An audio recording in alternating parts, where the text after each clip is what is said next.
Welcome back, guys. This is the King of Weebs here, and this is what if Naruto stopped faking being so weak.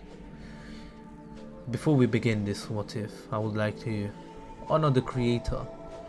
His name was, or her name was, I'm not sure, Mika, the Supreme Ninja.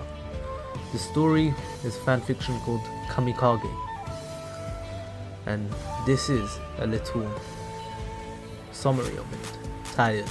This is how Naruto Uzumaki was. Tired of his mask of pretending to be an idiot. Well, no more. And with the help of his shadow clone jutsu, he will stop hiding and take his place amongst legends as the Kamikage. And anyways, I hope you enjoyed this what if fanfiction, and please go support the creator. Although the creator has left on January 2nd 2019, I hope he's doing well, and I hope you all enjoy this what if. Once again, this is a full story, so there won't be a part 2 to this, so no let go, nothing like that. Also, just for your information, I know a lot of you are looking forward to seeing part 2 to the Ashura what if and the Madara what if. What if Naruto had Madara's prodigious potential, has reached 117 likes, and I will be uploading part 2 very soon. Part 2 will be just as long because there were around like 30 something chapters and only 9 of them produced 6 hours of worth of a video. And also the Ashura what if, I know it's been a whole week and it's reached 220 likes. I have neglected it a little bit.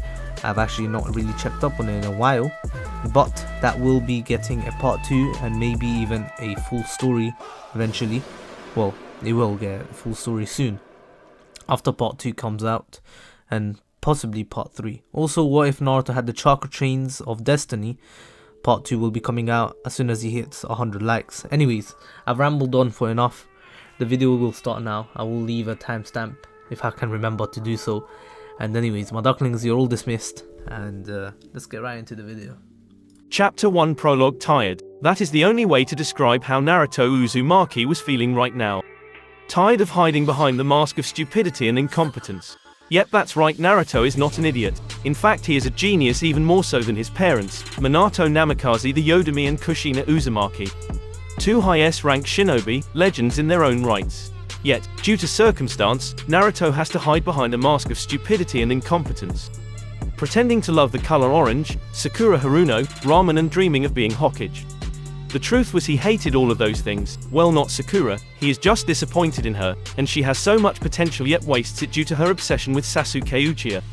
If she ever grew up and actually trained, she could surpass his mother, Tsunade, and Mito Uzumaki put together. That is why he pretends to like her. He hopes to give her enough confidence to do this. Naruto hates wasted potential very much.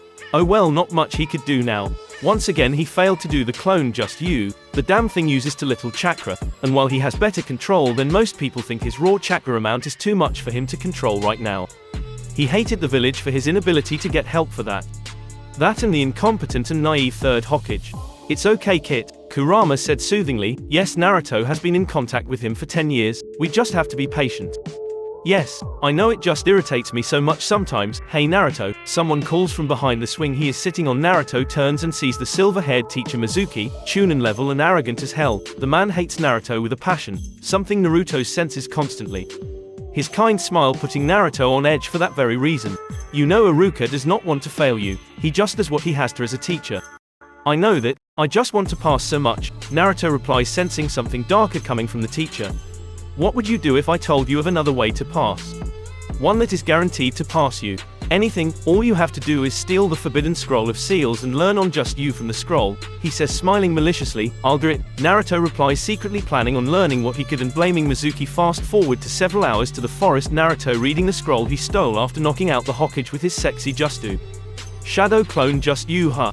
Naruto reads, "Learn this kit. With your massive reserves you can become powerful in a very short time. Your mother used this a lot. We can make up for lost time very quickly. You don't need good control for this." Really? Okay then. So Naruto spent the next few hours learning this. 3 hours later, "Naruto, I found you," exclaimed the irate brown Chunin Iruka. "What were you thinking, stealing the scroll of seals?" Simple really. Mizuki lied to me saying I would pass if I soul and learn Adjust You, which I did. And so I decided to listen and then catch him myself or simply expose since I knew no one would believe me if I came forward. Naruto replied. Iruka was shocked by Naruto's explanation, actually by everything about Naruto right then. His voice was much deeper and articulate, he sounded like an aristocrat, his eyes cool yet sharp. Thing like Aizen's speech. His reasoning, Iruka lamented, was very sound, yet it worried him for it sounded nothing like Naruto. What was going on with Naruto? Is there something wrong with the seal? Before he had time to ask, he noticed Naruto stiffened and sharply turned toward the bushes behind him, and Mizuki burst forth. "Naruto, don't trust Iruka, he is here to kill you," Mizuki exclaimed. "What? No, I'm not, I am here to get the scroll," Iruka said, panicking. "Naruto, do you want to know everyone in the village hates you?" "No, stop, it is forbidden." "Really? Enlighten me then," Naruto said calmly, slightly smirking. Of course he already knew, it would be more fun to break Mizuki's fun. "The fourth Hokage didn't kill the Kyuubi, he sealed it in you. You are the Kyuubi reborn," he screamed, smirking insanely, just waiting for Naruto to break. "And, I thought you were going to tell me something I did not really know." This left Iruka and Mizuki flabbergasted, as well as the third Hokage, who was watching the scene through his orb. "How?" all three sputtered. Naruto should never had known. "I would tell you, but the Anbu around here have a job to do." Immediately Mizuki was subdued by 3 Anbu of varying masks with Neko leading them. "Mizuki, you are under arrest in the name of the Hokage," she said, holding a sword to his throat. Flash forward 15 minutes later in the Hokage's office. "Well, Naruto, you have a lot of explaining to do," the aging Hokage said, his eyes focused on Naruto, taking in the extreme difference in Naruto's attitude and stance. It reminded him of Itachi, only weakened by the orange jumpsuit. "Seeing as you were watching with your orb during my explanation, I answer the question that really is burning in your mind. The Naruto you knew was a mask, one of stupidity and ignorance to protect myself from the village and civilian council, as your inadequate protection was not capable of this. The truth is I am very smart, have been in contact with Kurama, Kyuubi's real name, since I was 3 and have known about my parents just as long. However, now that I am officially a ninja and have the shadow clone Just You, I can remove my mask and become the being I am meant to be. Oh, and I hate the color orange, ramen, and have no desire to be Hokage, only to become the most powerful being ever." This explanation left Hiruzen both stunned and saddened. Stunned that Naruto managed to fool everybody for years and his knowledge, and saddened that it was necessary and how much he failed the boy. "Don't bother apologizing to me, Hiruzen, just pay me the mission pay and let me be on my way. Oh, and I will come out about my parents during the Chunin exams. If you want to pay your debt a little bit, then put me on Team 7 so that the council can't fail me and forbid anyone from trying to suppress my growth. And Kurama is helping me and is not a threat, so don't worry about it." So that is what happened. Naruto was paid and left for home with a small smile of true happiness. His mask was gone, he was free. Chapter 2, the next day at 5 am. The next day at 5 am, the first thing Naruto did when he woke was smile. Finally he can be himself. "Good morning, Kurama." "Good morning, Kit. We have 2 weeks till team assignment, so let's go to the library and get to work." "Gotcha. What should we focus on?" "I am thinking everything. I want to be an all-round shinobi." "While you look like your father, you have your mother's build, so I think Kenjutsu should be a big part of your work. Seals, of course, and major chakra control. Some elemental control would be a plus as well for swift combat." The fox's time in 2 very powerful Uzumakis was paying off. "Cool, let's do this." As he left his house, he created a hanged clone to buy new clothes, weights, sealing equipment, more supplies in general, chakra paper, and a bokken to practice his Kenjutsu. At the library, creating 30 clones, he had them looking for scrolls on Taijutsu, Kenjutsu, chakra control, elemental manipulation, Genjutsu, basic Just You, sealing and histories, sciences, politics, psychology, etc. After collecting his scrolls and checking out, he went to a training field behind the Hokage mountain that contained a waterfall, lots of trees, and a wide clearing. Perfect. After testing his element, which showed a major wind affinity, powerful water affinity, and mild fire affinity, he created 500 clones, which he assigned to each area. 25 clones to learn the serpent style of Orochimaru, 25 to learn Tsunade medical fighting style, and 25 to learn Mito Gai's strong fist, or Goken as it was called. The goal to merge him to get the benefits of all: the raw strength and speed of Goken, the agility and precision of serpent style, and the evasion and perception of Tsunade's medic style. 75 to work on the katas for wave step for his kenjutsu, based on speed, precision and evasion. 75 to break into 3 groups of 25 to work on his accuracy with kunai, shuriken, and senbon. 75 to break into 1 group of 25 and 10 F50 to have 50 work on tree walking and 25 walking with their hands to work on chakra control. 75 to work on elemental manipulation training, 25 to work on each element. 25 to split the leaves, 25 to draw out the water and 25 to burn the leaves with chakra. 75 to work on hand signs. 10 to read the further material he brought.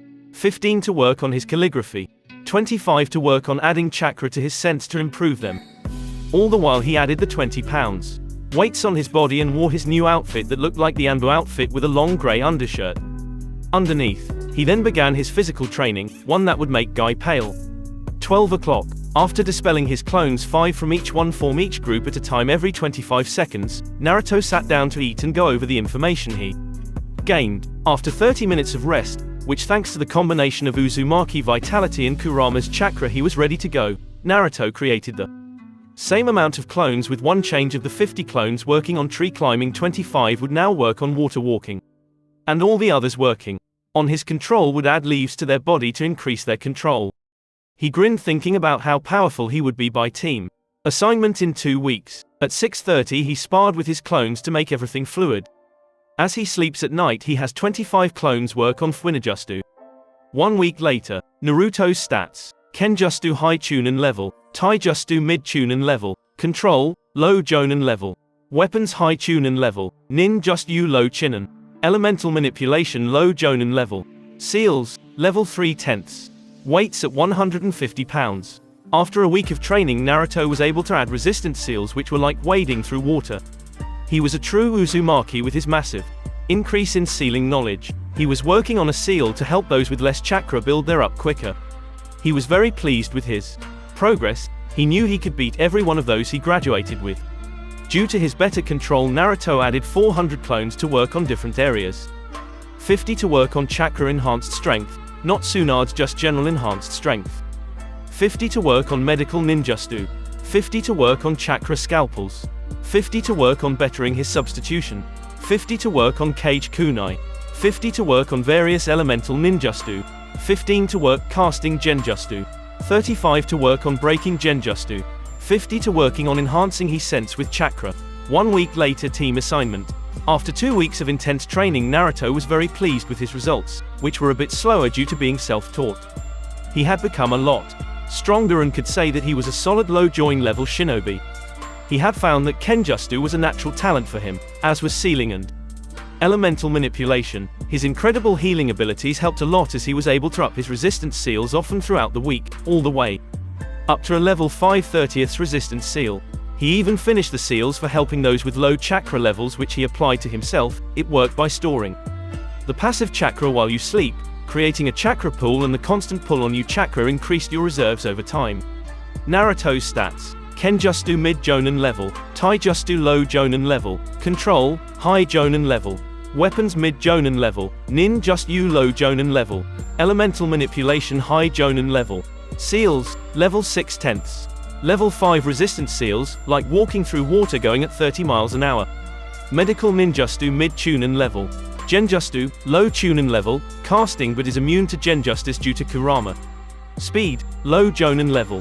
Strength mid Jonin level. Chakra level, high cage, due to increasing his physical attributes and overall knowledge Naruto's chakra levels doubled. Smiling at the mirror, Naruto just reviewed his improvements wondering who would be his Jonin sensei would be. Who knows Kit, probably Kakashi as he was in the previous Team 7, and possesses a Sharingan, so he would be used to teach the emo.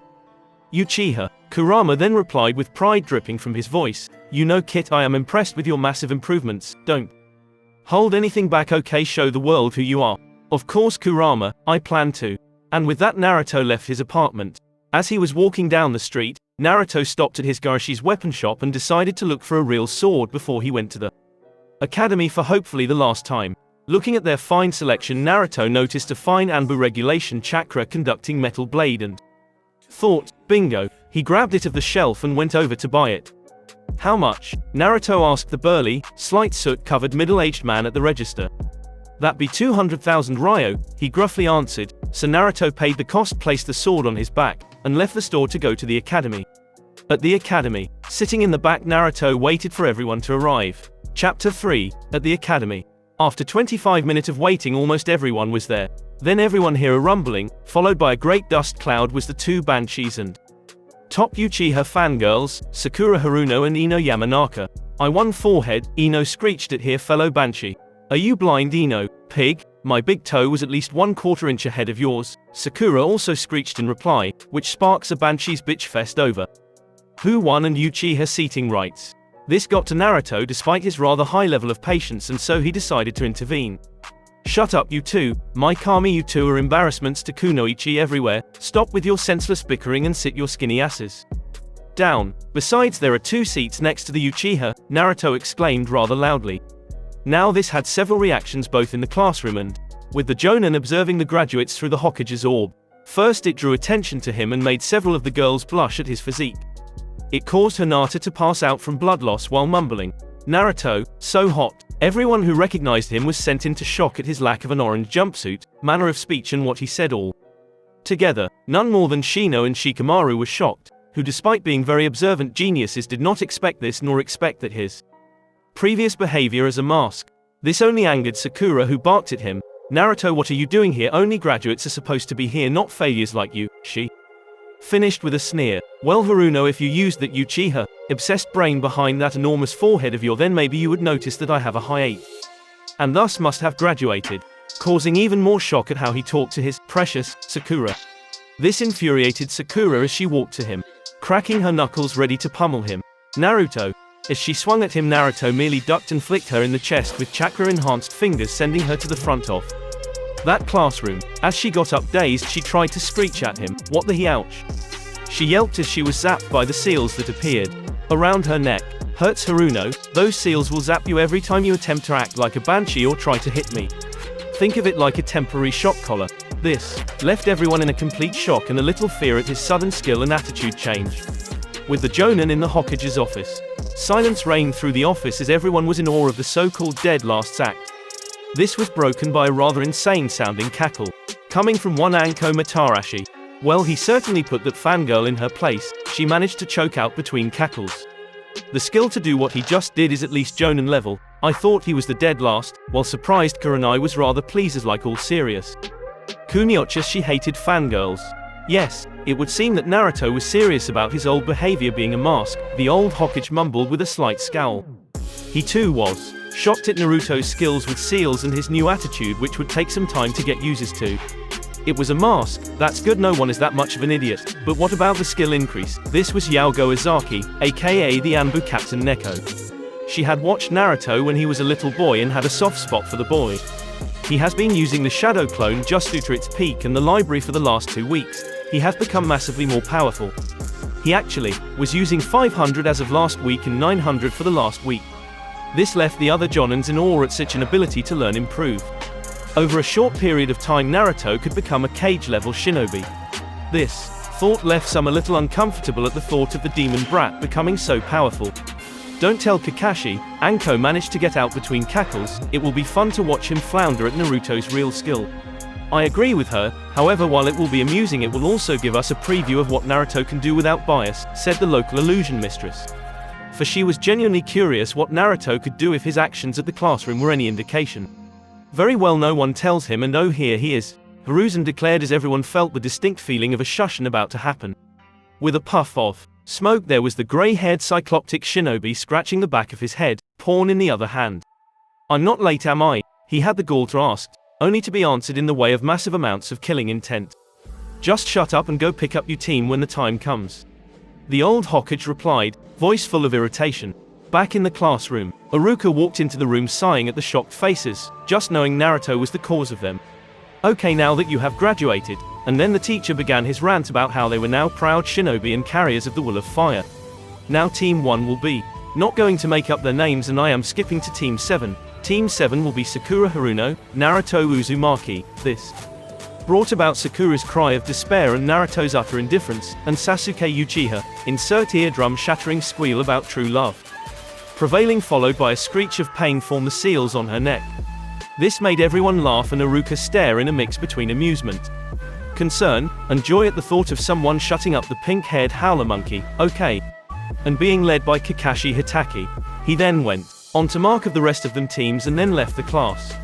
About 10 minutes later 2 people walked in, an exceptionally beautiful black-haired kuniochi with red eyes and a bearded man with a cigarette in his mouth. They asked about 10, 10 and 8 and the left. 2 hours later, Kakashi walked into a very amusing scene, a blushing pink-haired girl with stars in her eyes and drool on her chin looking at another student with a duck-ass-shaped haircut and scowl on his face. Looking for his other student, he was shocked to find him sitting on the ceiling reading a book on seals. This put him on edge, the dead last Dua Chakra exercise reading a rather advanced book on seals. Shaking his head at the situation he began to speak. My first impression is, I don't like you, meet me on the roof in 5 minutes. And with the he disappeared in a puff of smoke. As the other went to go they turned to see Naruto also disappear in a puff of smoke, making the Uchiha see that the fact that he could not do that. The pink-haired monkey fumed at the fact that he was showing up her precious Sasuke. Chapter 4, On the Roof. On the roof.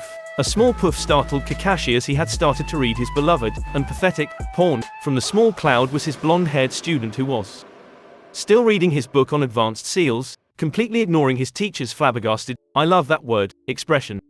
After a minute or so the door to the roof slammed open with an angry and jealous Sasuke and a horny, blushing Sakura.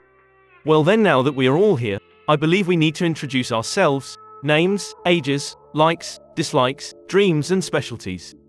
Kakashi said, with a lazy one-eyed grin. How about you go first, sensei, so we can see how you want it done? Sakura spoke, voice shaking with nervousness.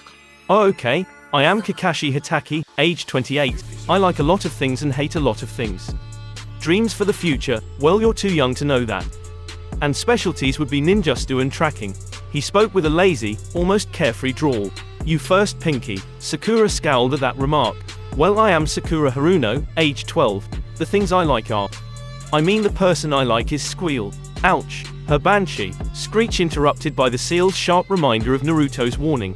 This caused Kakashi to raise an eyebrow, Sasuke to scowl at the reminder of Naruto's new skills, and Naruto, well, he gave a soft smirk that practically screamed, well, I warned ya, didn't I? After giving Naruto a hard glare, Sakura continued a little quieter, I dislike Naruto, Ino, pig and seals. My dream is to, insert blush, marry a certain someone, and as I only know what they taught in the academy, I have no specialties as of now. Okay, you next, dark, pale and brooding. Sasuke Uchiha, age 12. I don't particularly like anything and I dislike almost everything. My specialties are fire, just you, the Inceptor Fist and soon the Sharingan. I don't really have a dream but a goal, one I will make a reality.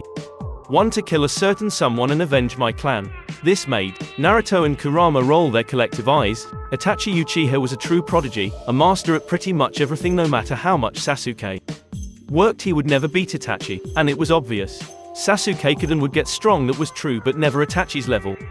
Okay, and you, Whiskers. Naruto Uzumaki, although that is not my full last name, but that will have to wait for a while. Age 12, likes are training, reading and fighting. Dislikes are fangirls, the 3rd and 4th Hokages, Jiraiya of the Sanin, the red hot habanero, virtually the entire village and a certain dog. Naruto said that last part with a smirk at Kakashi to let him know just who he was referring to, which made Kakashi pale slightly.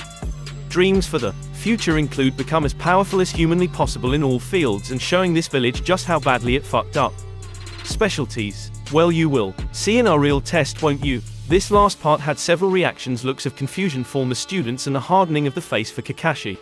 What real test? Sakura demanded. Oh that? Well, I mean the real test we have to take to truly become Chunin, to test our mental faculties, if I am correct. Naruto replied smoothly with no indication of the fact that he should not know this. He is right and 66% tend to fail it.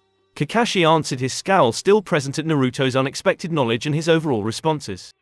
Wanting to leave to go and kayak to the Hokage, he simply said, I'll expect you at field 7 at 9 o'clock tomorrow, and I would eat breakfast if I were you, and with that he was gone with a puff of smoke. Ignore what he said and eat breakfast. Oh, and he is always late by at least 2 hours to come later.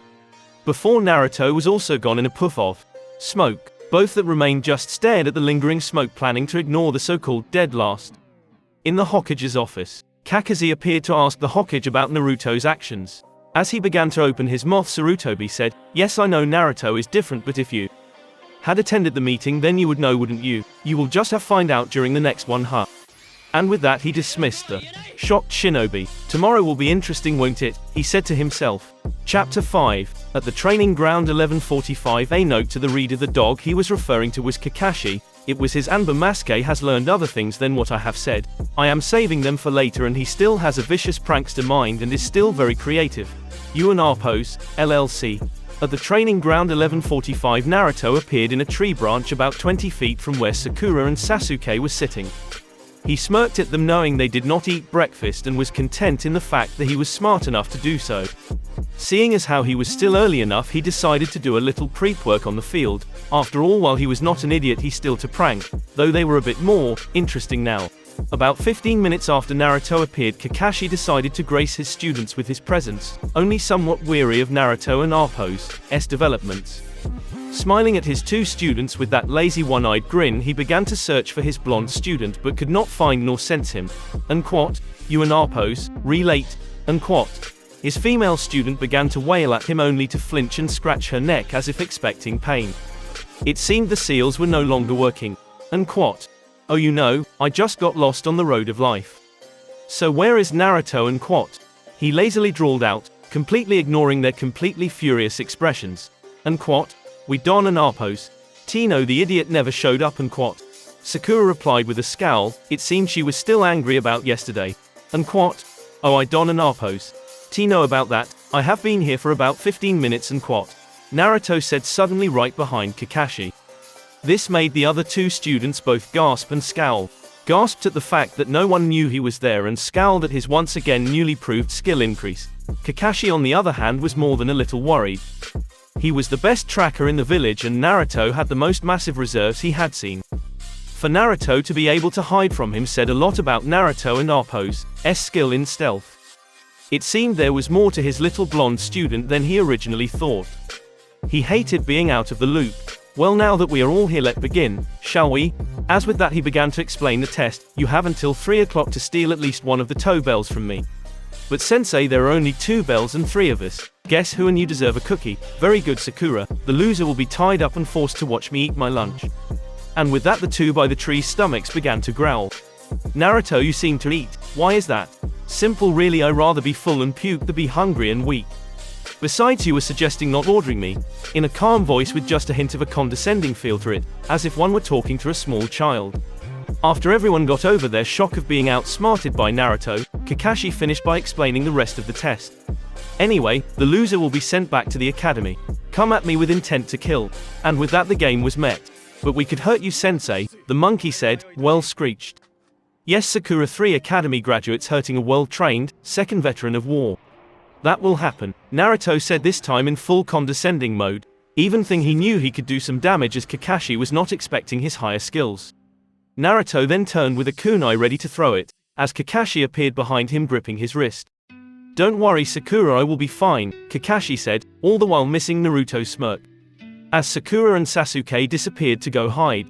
Well, you're a feisty one, aren't you? And before he got an answer, Naruto turned into a puff of smoke. After knocking Sakura out with a simple genjutsu and burying a somewhat impressive Sasuke up to his neck, he went to find his elusive blonde-haired student pawn in hand. Then he heard a soft whooshing sound. Turning with a kunai in hand, he blocked Naruto's sword. Completely shocked at the strength behind the blow and Naruto's dark smirk, he almost slipped up, but began to push him back. Then Naruto's smirk deepened and his blade glowed blue and cut right through his kunai with almost no resistance. Even though he jumped back, he still got a large but shallow cut on his chest from the wind blade that came of the sword. Eyes wide with shock, he stared at how much skill that required, and in less than the time it took to blink, Naruto was on him again, slashing and hacking with a fury the grey-haired man had only ever seen in Kushina Uzumaki. Naruto's strikes were accurate and fierce. They landed exactly where they were supposed to, leaving Kakashi with no room to breathe. After about 5 minutes of jealous emo-inducing combat, Kakashi began to wonder why the hell this was troubling him so much. He was actually pretty skilled with a blade, and his age and experience seemed to be making no progress in fending off Naruto. After getting a pretty vicious cut on his wrist, he looked down at hand and realized the reason for his difficulties. Restriction seals to be precise.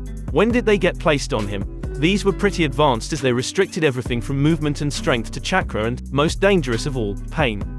He could not feel all of the cuts inflicted on him. Jumping back with no small amount of fear, Kakashi saw Naruto whip his hand out at him with flourish that made little to no sense.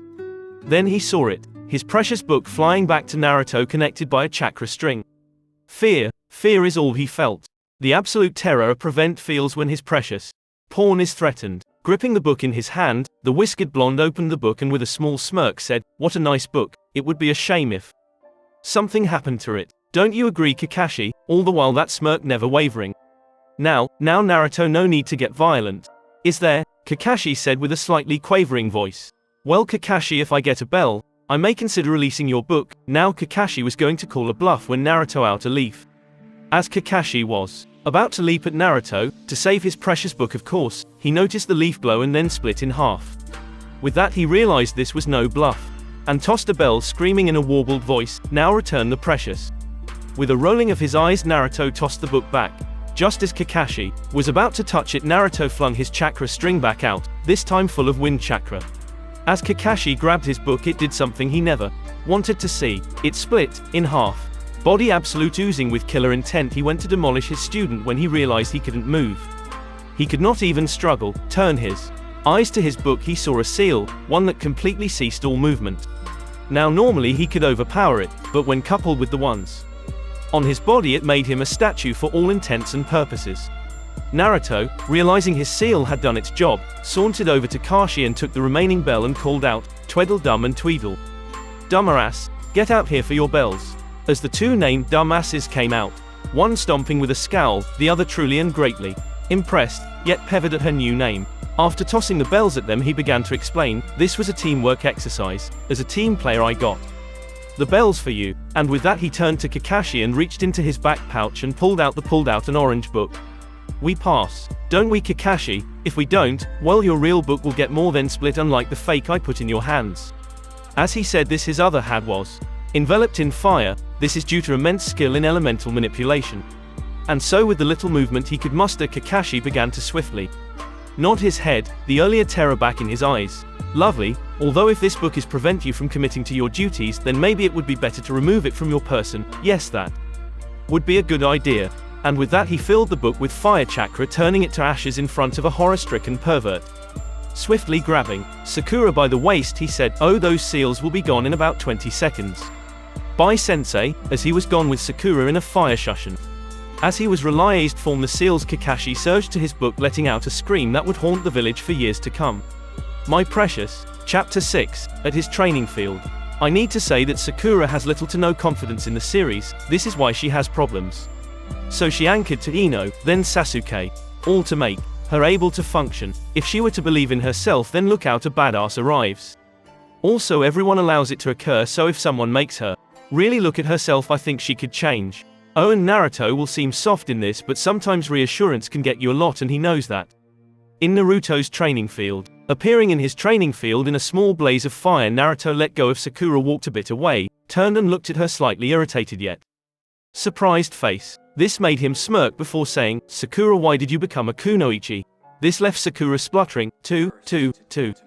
She had to stop and think, why did she become a ninja? Well, originally it was to make her father proud, who happened to have been a powerful Jonin level civilian-born ninja, before he was injured in the Kyuubi attack. He had suffered a rare massive damage to the spine that left him unable to fight like a shinobi. She had wanted to prove a civilian-born was powerful enough to be a ninja as well as a female. She started to cry as she realized she had lost her purpose. Actually, she also wondered when it was lost. She was then startled by Naruto's warm arms around her, cradling her to his chest as began to sob at her failure. "You have so much potential, Sakura, that's why I used to pretend to crush on you to boost your confidence. I remember what you had said to the class. You wanted to make your father proud, to prove that females and civilians could become powerful ninjas. If you are willing to work for it I can help get there, Sakura. I mean, look at me, I am about low Jonin after 2 weeks, think of what you could do." Naruto had done in one moment, something no one had ever done. He had faith in her. Aside from her father, the rest of her clan always said she was not capable and had to marry Sasuke. That is why she was such a fangirl. He was supposed to be the reason she existed, or at least that is what she was taught. And with that, Sakura the fangirl died and Sakura the true kunoichi was born. Looking at Naruto with a fire in her eyes he had never seen before, she said, "I will work at it, but I need help." Help me. Chuckling at her resolve, he simply said, turn and let me see your back. I need to apply some training seals. As he began to place the seals on her body, he told her about the function of each. The first is a seal to place resistance on your body so you won't become bulky, while gain a lot of strength and stamina, and a lot of speed. The other is of my own creation that has multiple purposes and equal benefits. While you sleep, it pulls your passive chakra from your body and places it in a reserve so that you can use it for later. This makes your reserves get a lot bigger over time. This is great for you as a female and civilian born, have little chakra. Better yet, you should have enough to make shadow clones which transfer anything they learn and experience to you. While you won't be able to make a lot, it should still massively boost your results while we train your body. As he finished, he took in Sakura's awed face as she realized how strong she could get over a short period of time. Smirk at how well his plan was working, he activated the seals and watched her struggle under the feeling for a minute. Okay, since Kakashi is always late, I want you here at 6 o'clock. We will train till 11:30, rest and eat, then go to Kakashi. He will only keep us for a few hours as he is a lazy bastard. Then on Tuesdays, Thursdays and Saturdays we will both work at the hospital to gain medical experience, as I feel you would be a great medic. This will happen from 4 o'clock to 9 o'clock. On Mondays, Wednesdays and Fridays we will work on your skills with our basic ninja weapons and substitution. You should have about enough to make 3 clones tomorrow, so they will learn the dancing snake, a mixture between medic and serpent style I made. Paling a bit at what Naruto just said, Sakura then stopped and gave what had to be one of the scariest grins he had ever seen, on Kurama's level. It was a mixture of bring it, and what looked to be a bit of pleasure at the idea of how powerful she will be. With that they began, with the Jonin in the Hokage's office. Kakashi appeared in the office covered in shallow cuts and an angry tear-streaked face. Everyone paled at the raw killing intent he was just oozing. With a fire in his eyes not unlike Sakura's, he said while seething, Team 7 passed, now let me kill Naruto. And why should I let you do that? The aged Hokage said with a twinkle of amusement in his eyes, realizing that despite his changes the blonde-haired enigma still enjoyed pranking. The blonde bastard used my book to win. He fooled me into thinking he had cut in half, so when I grabbed it I was sealed down, and then he proceeded to capture the real book and forced me to pass him, then burned it. He finished with a mixture between a growl and a whimper of sadness. This led to Anko rolling the floor absolutely and D madly cackling with laughter. I love that Gaki. She managed to get out between insane chuckles. That was kind of the consensus of everyone's thoughts. It seemed the old Hokage was right, Naruto still enjoyed a good prank. This thought made him shiver at the thought of a viscous Naruto and pranks. Ugh, scary. Maybe he ought to make sure the village and himself gets back on Naruto's good side again. If not, there may not be a village. Chapter 7, 6 weeks later.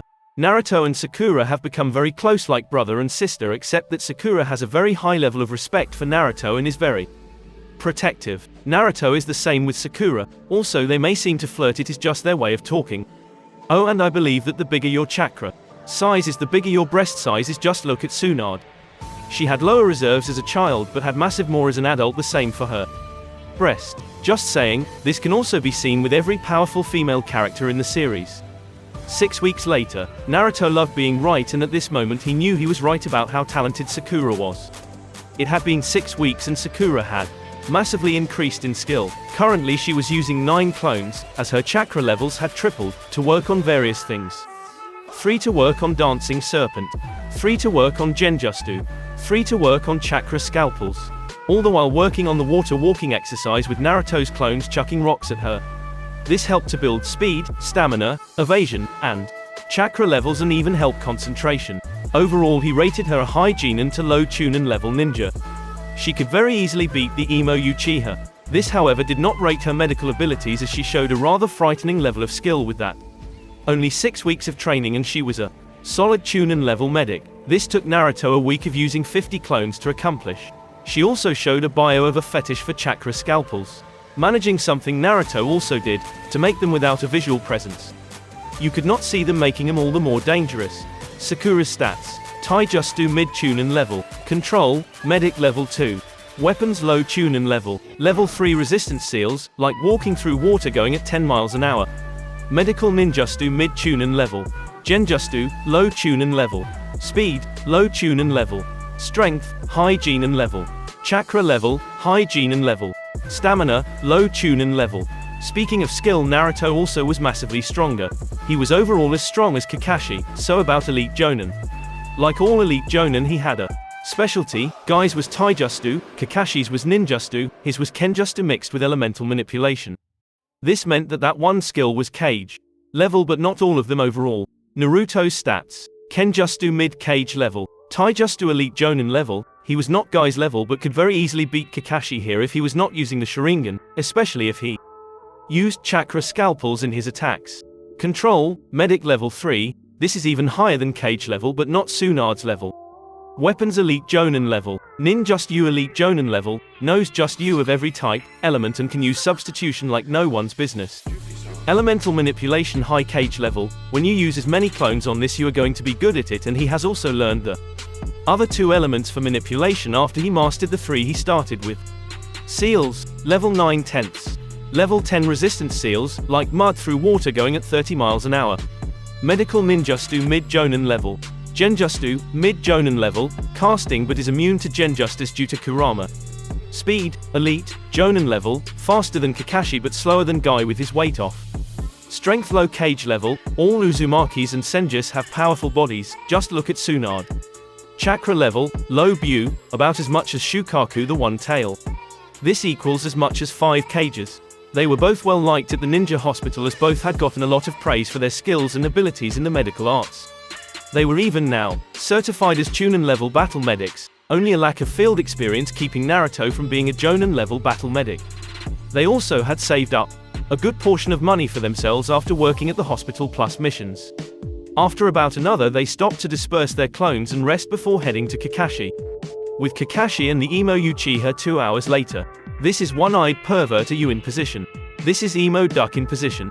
I hate you Naruto. This is sexy pink bitch in position. I love you Naruto senpai. This is foxy blonde god in position. Oh, and the feeling is mutual for the both of you. And with that they leaped to the most terrifying thing in the village next to horny Uchiha fangirls on Sasuke's birthday, the dreaded one-tailed demon cat, Tora. After a brief struggle in which Sasuke ended up covered in scratches, one suspiciously in the shape of the kanji for Tora, Naruto managed to place a constriction seal on Tora. They then turned to go to the mission's office. At the mission office, Iruka and Hiruzen had to hold back a laugh as the last loyal Uchiha burst in covered in scratches and the rest came in scratch-free. The 2 other Chunin holding back smug grins at their teammates' misfortune. As they looked at Sakura they were shocked at her clothing. Gone was her pink battle dress and long hair. Now she had short hair, cut just below the ear with the tips colored black and a black choker. Her outfit now consisted of mid-thigh length black shorts with skin-tight and colored stockings going down to red and black boots that stopped at mid-calf. Her top part stopped at her midriff and showed her surprisingly well-toned stomach versus the slightly underfed look she used to sport. It was also red and black swirled. The arms parts went to the middle of her forearm with black bands on her wrists with seals on them and black fingerless gloves. The most surprising part was the fact that she now had low B-cup breast versus the flat chest she once had. The overall look made Iruka blush a little at how much she had changed and how beautiful Shad had become over the last 6 weeks since he had last seen her. He also noticed the thigh pouches and the 2 back pouches she had on. Mission done, Lord Hokage, and with that he handed over the cat to his owner that began to squish him between her massive breast, all the while redefined the meaning of the phrase, love hurts. After paying the Hokage she left with the struggling cat. This made Sasuke grin in vindictive pleasure at the poor feline's misfortune. Well, let's see what other D ranks we have. There is babysitting for an elder, walking some dogs, no, Tora, catching Tora again. This Kazu'd the Uchiha to snap as he went over to the desk and slammed his fist on it screaming, no more pathetic D ranks, I demand something worthy of an Uchiha. After the collective face slaps of Sakura, Naruto and Kakashi at the boy's behavior toward a superior officer, the irate teacher began on a rant of the mission system. He was however interrupted by Naruto saying, actually we have done the prerequisite of doing a C rank and we are more than capable of doing so. This Kazu'd the Hokage to look at the grey-haired sensei in conformation. Getting a solid nod he spoke. Okay, I will allow, come in Tazuna. Then a clearly drunk middle-aged man came stumbling in with a jar of sake in his hand. He began to slur out a sentence and quote, this is my team. A one-eyed cyclops, a duck-headed emo, a slutty pink-haired girl and a blonde midget. I thought I was getting real ninja, not this lot. And quote, he finished off with a waft of rather strong alcohol breath. This rant made Naruto and Sakura snicker at his audacity. The said duck-headed emo charged at him only to be held back by Kakashi, who merely looked amused. And quote, Now Sasuke, you can and are pose. Just kill our client, bad for business you now. And quote. Then he felt an absolutely massive pressure coming from Naruto. It made everyone stiffen at the raw sense of power Naruto and Appo's chakra could produce. Naruto merely rose his eyebrow and said to Tazuna and quote, I assure you we can handle anything we need to. Unless you are expecting something you have not told us. And quote. He then released the pressure and smirked at the jealous glare Sasuke was now sending him and quote. Okay and quote. Tazuna managed to say with a surprisingly firm voice. He was actually impressed by the boy. And quote. Let an Appo's meet at the gate tomorrow at 8 AM, K. See you then. And quote. Kakashi said with the patented one-eyed grin and then left in a puff of smoke. Something that was copied with Sakura and Naruto and Appo's fire shushin. Sasuke just left with a scowl on his face as he could not do that. This left Iruka and Hiruzen to wonder about Sakura and Appo's dramatic change and what the mission would be like. They were not sure whether to be amused or worried, so they settled for both. Chapter 8. At the gate 8 AM. Sakura may or may not have special abilities due to her split personality. I have not decided. And killing intent does not depend on skill but the desire to kill. Both Naruto and Sakura love to fight, so they have a lot of ki accessible. At the gate 8 o'clock AM. Sasuke was the first to arrive at the gate along with the old drunk Tazuna. Next was Naruto and Sakura, who arrived in a swirl of water, setting the frigid Uchiha into a level 10 broodfest at the fact they were able to do something he could not. Not 5 minutes later Kakashi appeared actually on time, breaking even Sasuke's brooding at shock of the idea of Kakashi being on time. Even Kurama was trying what seemed to be an obvious genjutsu. What is it that's surprising? The grey-haired man said while sheepishly rubbing the back of his head. He was answered with a resounding, hell yeah, backquote, well anyway let's go team, and with that they went on their way to Wave. About 3 hours into the journey Naruto, Kakashi and Sakura sensed a rather weak genjutsu. Sasuke, still brooding about Itachi, noticed nothing at all. This made Naruto and Sakura roll their collective eyes at the fact that he believed himself to be an elite yet did not notice a rather pathetic illusion when said illusions were the specialty of his clan. Suddenly toe figures came out of the puddle and wrapped a horror-stricken Kakashi in their chain and tore him into pieces. Naruto, able to sense emotions, could sense the immense fear Sasuke had at the moment, making Naruto realize that Sasuke really thought Kakashi was dead. This made him shake his head in disappointment. Sasuke then threw himself at the two and was soundly getting beaten, something that warmed Kurama's little black heart. After a moment of Sasuke's humiliation, the two suddenly collapsed on the ground, unable to move. Behind them was Naruto with his palms out where their spines would have been. He then turned his head and said, "They are taken care of, dumbass. You can come out now. What are you taking about, loser? There is no one out there," Sasuke said, trying to recover the remains of his shattered pride. "And you call yourself an elite," was the response he got from both Naruto and Sakura, as Kakashi came out rubbing the back of his head. One interrogation of Tazuna later and one guilt trip from him in response.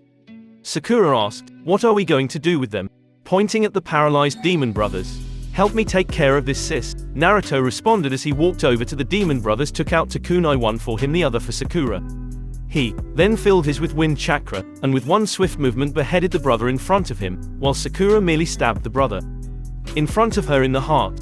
Collecting the bodies in scrolls Naruto had on hand, they turned to see the horrified faces of Sasuke and Tazuna and the shocked yet approving face of Kakashi. "Why did you collect the bodies after killing them, and why did you make the girl kill them?" Tazuna asked, generally curious. The response he got was a simple bounty and to get her first kill out of the way, and with that they were off to Wave. One day later, we find our group in a boat about an hour and a half from Tazuna's house. Naruto, seeing the bridge through the mist, raised an eyebrow at the general skill and mastery that required. Landing on the ground, they made their way to Tazuna's house through the thickening mist. Sensing chakra in the mist, Naruto put his senses into overdrive and noticed two people of large chakra reserves coming their way. One with low cage level reserves and one with mid Chunin level reserves. Tensing, he signed as such to Sakura, who also got ready for the ambush. Sasuke, hearing a rustling, threw a kunai at a bush and then pushed it back to see a rather terrified bunny. Then Naruto and Kakashi tensed from hearing the sound of a rather large object coming at them. "Duck," they both said as Naruto pushed their client down. As the sword stuck in a tree, a man appeared on the handle sneering at them. Kakashi of the Sharingan, what a surprise. "Hand over the old man and I let you live." the man said, believing that all that he was facing aside from the join-in was rookie Chunin. After a massive eye-rolling from Naruto, Kakashi responded by lifting his headband and said, "Sorry, can't do that, Zabuza." The revelation of another Sharingan sent Sasuke into a slight rant about how powerful it was and its abilities, which once again made Naruto roll his eyes. Giving information to the enemy was so stupid. Summoning even more mist around the team, his voice began to echo around them, describing places he could kill them with the silent killing technique, flooding them with killing team.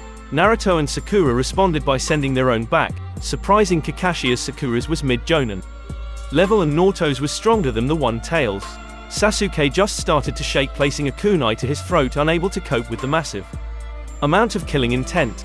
And that was before his teammates had begun to give of theirs. "Don't worry, Sasuke, I will never let my comrades die," he replied with another one-eyed grin. After a small bout, Kakashi ended up in a water prison and a small group of water clones were facing his students, telling Taunt their weakness. Feeling challenged and offended at how nonchalant Zabuza was about him, an elite, he charged at them. He was swiftly drop-kicked back to his teammates. Sighing at the stupidity of the emo, Naruto created 3 clones to surround Tazuna. Then he turned to his only reliable teammate. He said, "Heal the dumbass if you can, draw off the seal for chakra if you need to." Getting a nod in response, Naruto turned back to the clones and released his resistance seals. The next thing anyone knew, all of the clones shattered back into water and Naruto was at Zabuza, fist raised. Believing that he was safe, he merely raised his sword to stop the blow. Smirking at the fact he was being badly underestimated, Naruto connected with the sword and it shattered. Fist breaking through, he connected with Zabuza's face, sending the nuke nin skipping across the water. Naruto himself landed on the water with Naruto ruffle. Kakashi's face was covered in shock at the raw power and skill of his student. That feat required a massive amount of strength, as that sword was made by master swordsmiths. The sword itself was a legend. To have broken a sword of that quality, this really put things into perspectives for him on Naruto's skills. Picking himself up, shaking, Zabuza glared at Naruto before puking up a bit of blood.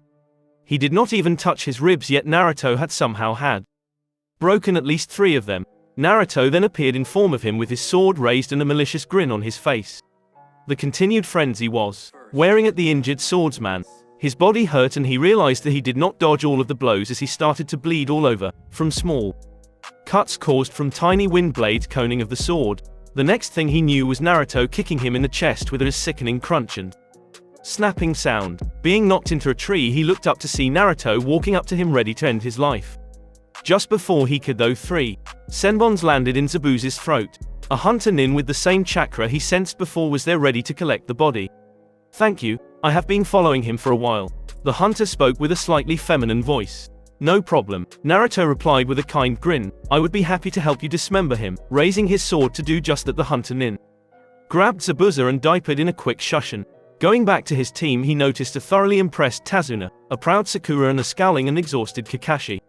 Just as he was about to say something, Kakashi passed out. Sighing, Naruto pulled his forehead protector down and grabbed the 2 unconscious members of his team, and the rest of them walked to Tazuna's house. Picking himself up, shaking, Zabuza glared at Naruto before puking up a bit of blood. He did not even touch his ribs, yet Naruto had somehow had broken at least 3 of them. Naruto then appeared in form of him with his sword raised and a malicious grin on his face. The continued frenzy was wearing at the injured swordsman. His body hurt and he realized that he did not dodge all of the blows as he started to bleed all over, from small cuts caused from tiny wind blades coning of the sword. The next thing he knew was Naruto kicking him in the chest with a sickening crunch and snapping sound. Being knocked into a tree, he looked up to see Naruto walking up to him, ready to end his life. Just before he could, though, 3 senbons landed in Zabuza's throat. A hunter nin with the same chakra he sensed before was there, ready to collect the body. "Thank you, I have been following him for a while." The hunter spoke with a slightly feminine voice. "No problem," Naruto replied with a kind grin. "I would be happy to help you dismember him." Raising his sword to do just that, the hunter nin grabbed Zabuza and diapered in a quick shushin. Going back to his team, he noticed a thoroughly impressed Tazuna, a proud Sakura and a scowling and exhausted Kakashi. Just as he was about to say something, Kakashi passed out. Sighing, Naruto pulled his forehead protector down and grabbed the 2 unconscious members of his team, and the rest of them walked to Tazuna's house. Chapter 9. At Tazuna's house. At Tazuna's house. As Tazuna opened the door to let in the ninjas escorting him, they all saw the rather bare state of the house. Also, the 2 aware members of the Team noticed a certain guarded look in the face of Tazuna's daughter Tsunami. She, shocked at the state of two of the members, quickly led them upstairs to lay them down. Naruto and Sakura began to examine the state of the two using a basic medic just used. Naruto noticed that Kakashi was suffering from extreme chakra exhaustion and several cracked ribs. Not to mention several bruises and a cut on his bicep, though it was small and rather shallow it was. Still there, telling the results to Sakura, whom had finished the Emo's exam, began to fill him into Sasuke's condition just as Kakashi was waking up. He has 6 broken ribs and several fractures, slight internal bleeding and a concussion. The worst was a bleeding in his lungs, but I healed that earlier. I don't have enough chakra to completely heal him, so can I heal Kakashi? I can manage that. Sakura spoke in a rather professional tone, knowing that Naruto was better at the moment and had substantially more chakra. Kakashi was rather surprised to hear the medical knowledge of the two and was even more shocked when they actually begun to heal them. It took about 10 minutes before they were fully healed. Sakura only, slightly sweating at the strain of using more chakra than she would have liked. How do you two have so much ability, and how the hell are you so powerful, Naruto? You were the dead last? Kakashi asked in a rather exasperated, yet authoritative voice. Well, if you actually attempted to be a sensei, you would have known that I have been training with Sakura in both the hospital and in general. You have received a report that me and Sakura were considered a Chunin level medic last week, but were too lazy to look at this. I have been using shadow clones to make up for the shitty job the academy supplied and found a way for Sakura to use it to a smaller degree without any issues. And no, I won't teach you at Uchiha. Naruto finished just as he noticed Sasuke was awake and listening. This of course sent him into a rage and Kakashi into a pride-induced fuss.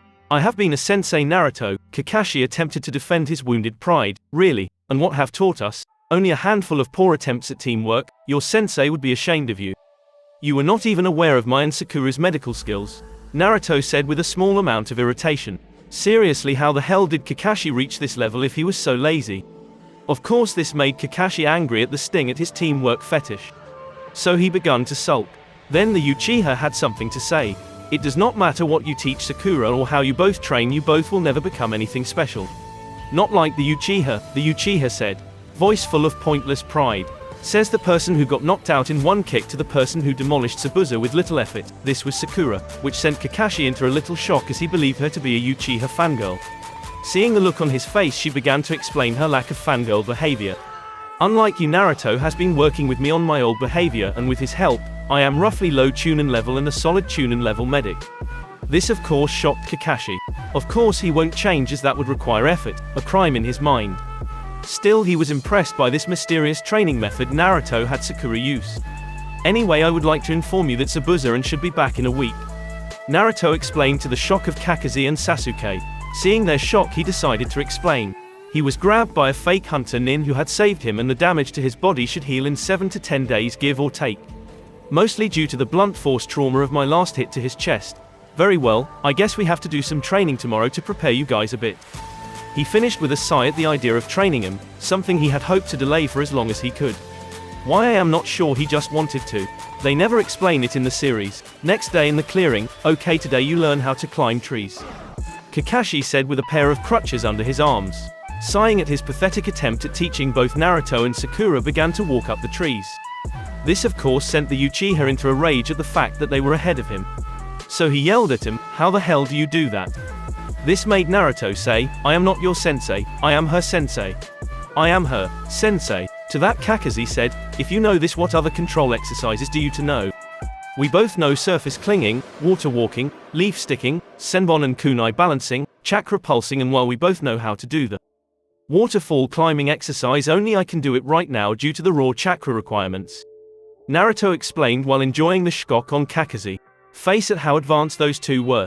He really had to think about this. Naruto is an Uzumaki Jinchuriki, for crying out loud. His control should suck, as the academy said they should.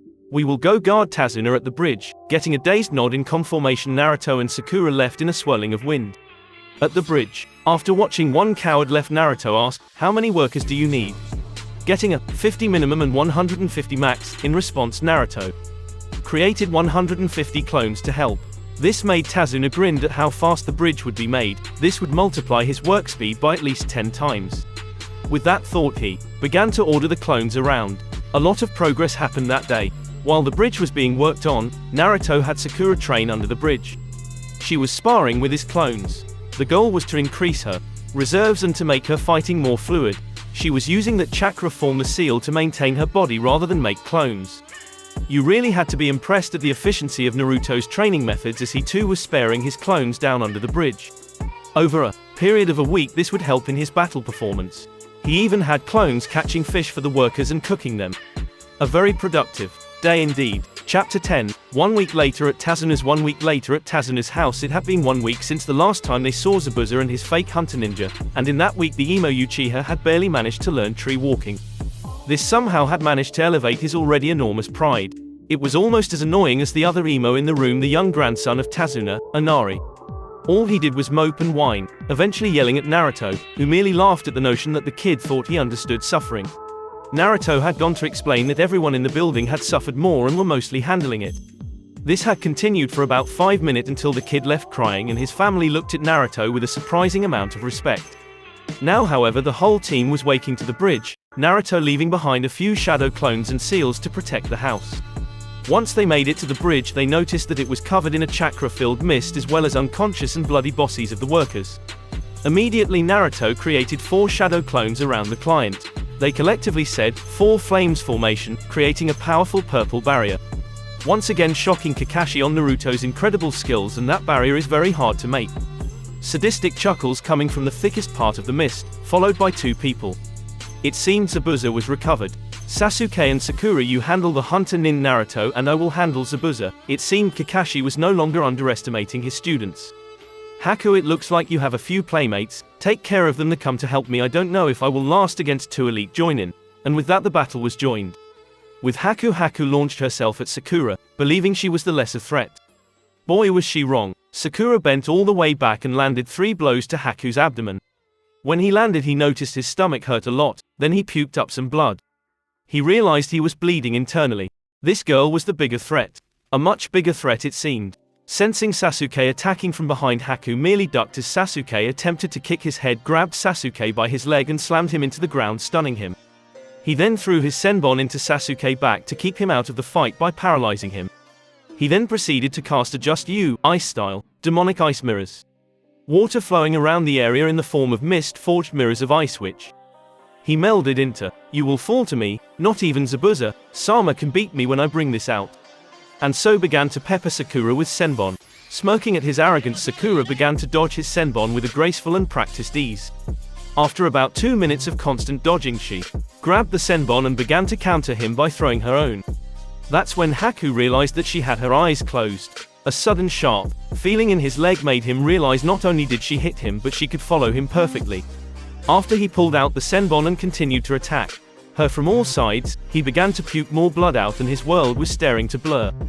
Collapsing on the ground, chattering at how cold he was, he looked up to see Sakura sauntering to him with a terrifying smirk on her face. Poison is such a lovely thing, isn't? Just a little exposure mixed with your internal bleeding and all of that jumping around and you have a barley conscious fake hunter nin, she said in a sweet, yet sadistic grin that put Zabuza to shame.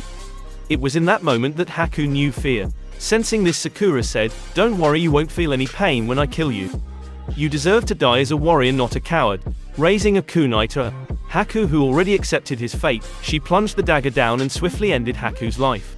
Seeing the mist fade, Sakura noticed 3 things. An absolutely furious Sasuke looking at her, jealous that she easily beat Haku when he himself was easily defeated by Haku. A rather beat up and bleeding Zabuza begin held up by seals. And Naruto holding what looked like a whip made of fire chakra in his hand. He was bringing it forward to decapitate Zabuza when everyone heard clapping. During the fight against Zabuza, the first thing that Zabuza did was to thicken the mist in order to hide himself. This, however, was pointless, as he was about to find out, as he was kicked into the railing of the bridge. When he turned around, he saw Naruto with his eyes closed. He wondered how someone who was not trained in the silent killing technique was able to do this. His eyes widened as he realized this boy was a censor. He did not have time to think, as he was forced to dodge a kunai strike from Kakashi, who he had forgotten about. Wind style gale palm, Naruto's voice rang throughout the mist as the powerful concentrated blast of wind struck Zabuza, slicing up his chest and launching him back with brutal force. Zabuza struggled to breathe, shocked that the kid had turned a low C rank into what felt like a solid A rank. Just you in terms of pure strength. The raw skill in manipulation that took was incredible. He did not have time to think about this as Naruto appeared. In front of sword partially behind his back as if he was drawing it out.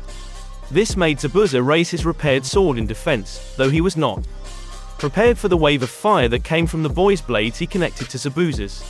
This caused him to launch back away from the boys, too. Almost being stabbed by Kakashi's Chidori. Attempting to dodge this, he still managed to get hit on his arm, leaving it useless. Kicking back Kakashi, he suddenly could not move. He looked down to see seals covering his body. He looked up to see a whip made of fire in Naruto's hand. Then he heard clapping. With everyone looking at the end of the bridge, everyone saw the evil little midget Gato, backed up by about 100 thugs. Some much for the demon of the mist, more like the puppy of the mist. Zabuza really getting beat by a group of kids. Of course he was cocky, with a lot of thugs backing him up. What is the meaning of this, Gato? Zabuza growled out through the immense pain in his arms. Insurance, like the two I sent to kidnap these two, bringing out the bound and unconscious bodies of Inari and Tsunami. He was shocked to hear the laughs of Naruto and Sakura. Actually everyone was. Why would they laugh at this situation?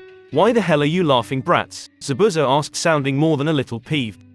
Managing to stifle his giggles, Naruto raised a hand in a sealer, pulsed his chakra. This is why, he said as the two captives puffed away in a plume of smoke. Realization hit all of the ninjas and Tazuna, and all except Sasuke began to laugh at the ploy. Releasing the seals on Zabuza, Naruto tossed a kunai at the demon of the mist, who then proceeded to kill Gato with a kunai in his mouth.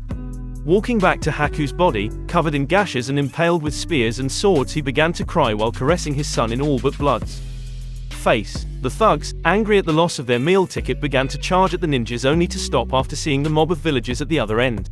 Naruto then walked out in front of them, creating a clone. Naruto raised his sword that was flaming. He swung, sending a rather large wave of fire at them. His clone followed up with a ridiculously powerful wind style great breakthrough. The newly created white hot torrent went through the mob, so hot it actually turned them into ashes, which was blown away by the great breakthrough. Silence reigned throughout the bridge at the sight of such a large and quick slaughter. Ignoring everyone else, Naruto noticed that Zabuza had stopped breathing and so sent a wind blade at his neck.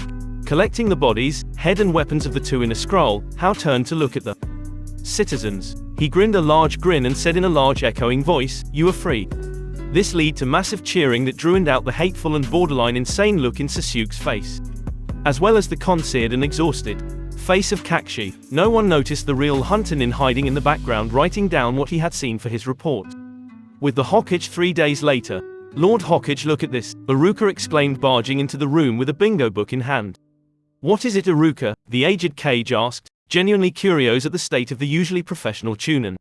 Look at page 105 and 106 inches, he said as the Hokage followed his instructions. His jaw dropped as he noticed the entries. Sakura Haruno, the Leaf's Kage Heim, Shadow Princess. Age 12. Noticeable features, pink hair with black tips, and jade-colored eyes. Rank Genin. Level, high C rank. Sakura's stats. Taijutsu mid-high Chunin level. Weapons mid-Chunin level. Medical ninjutsu mid-Chunin level. Genjutsu, unknown. Speed, low Chunin level. Strength, high Genin level. Chakra level, low Chunin level. Stamina, low Chunin level. Words of warning, any touch is dangerous and skilled in poisons. Extremely skilled in evasion. Accomplishment, defeated the B-rank apprentice of Zabuza Momoichi. Was able to heal many of the villages of wave of various afflictions in a short time with the aid of Naruto Uzumaki. Bounty, missed 150,000 Ryo dead. Eyes wide at the once pathetic Kunoichi's skill, he turned to the next page and nearly had a heart attack. Naruto Uzumaki, Kage Ru of the Leaf, Shadow Dragon. Age 12. Noticeable features, short and spiky blonde hair, and sharp blue eyes. Has distinct whisker marks on his cheeks, 3 on each. Rank Genin. Level, high A to low S rank. Naruto's stats. Kenjutsu mid-Kage level. Taijutsu elite Jonin level. Weapons elite Jonin level. Ninjutsu elite Jonin level. Elemental manipulation high Kage. Seals, level 9/10. Medical ninjutsu mid-Jonin level. Genjutsu, unknown but presumed to be small as he possessed massive reserves. Speed, elite, Jonin level. Strength low Kage level, powerful bodies, just look at Tsunade. Chakra level, low Bu.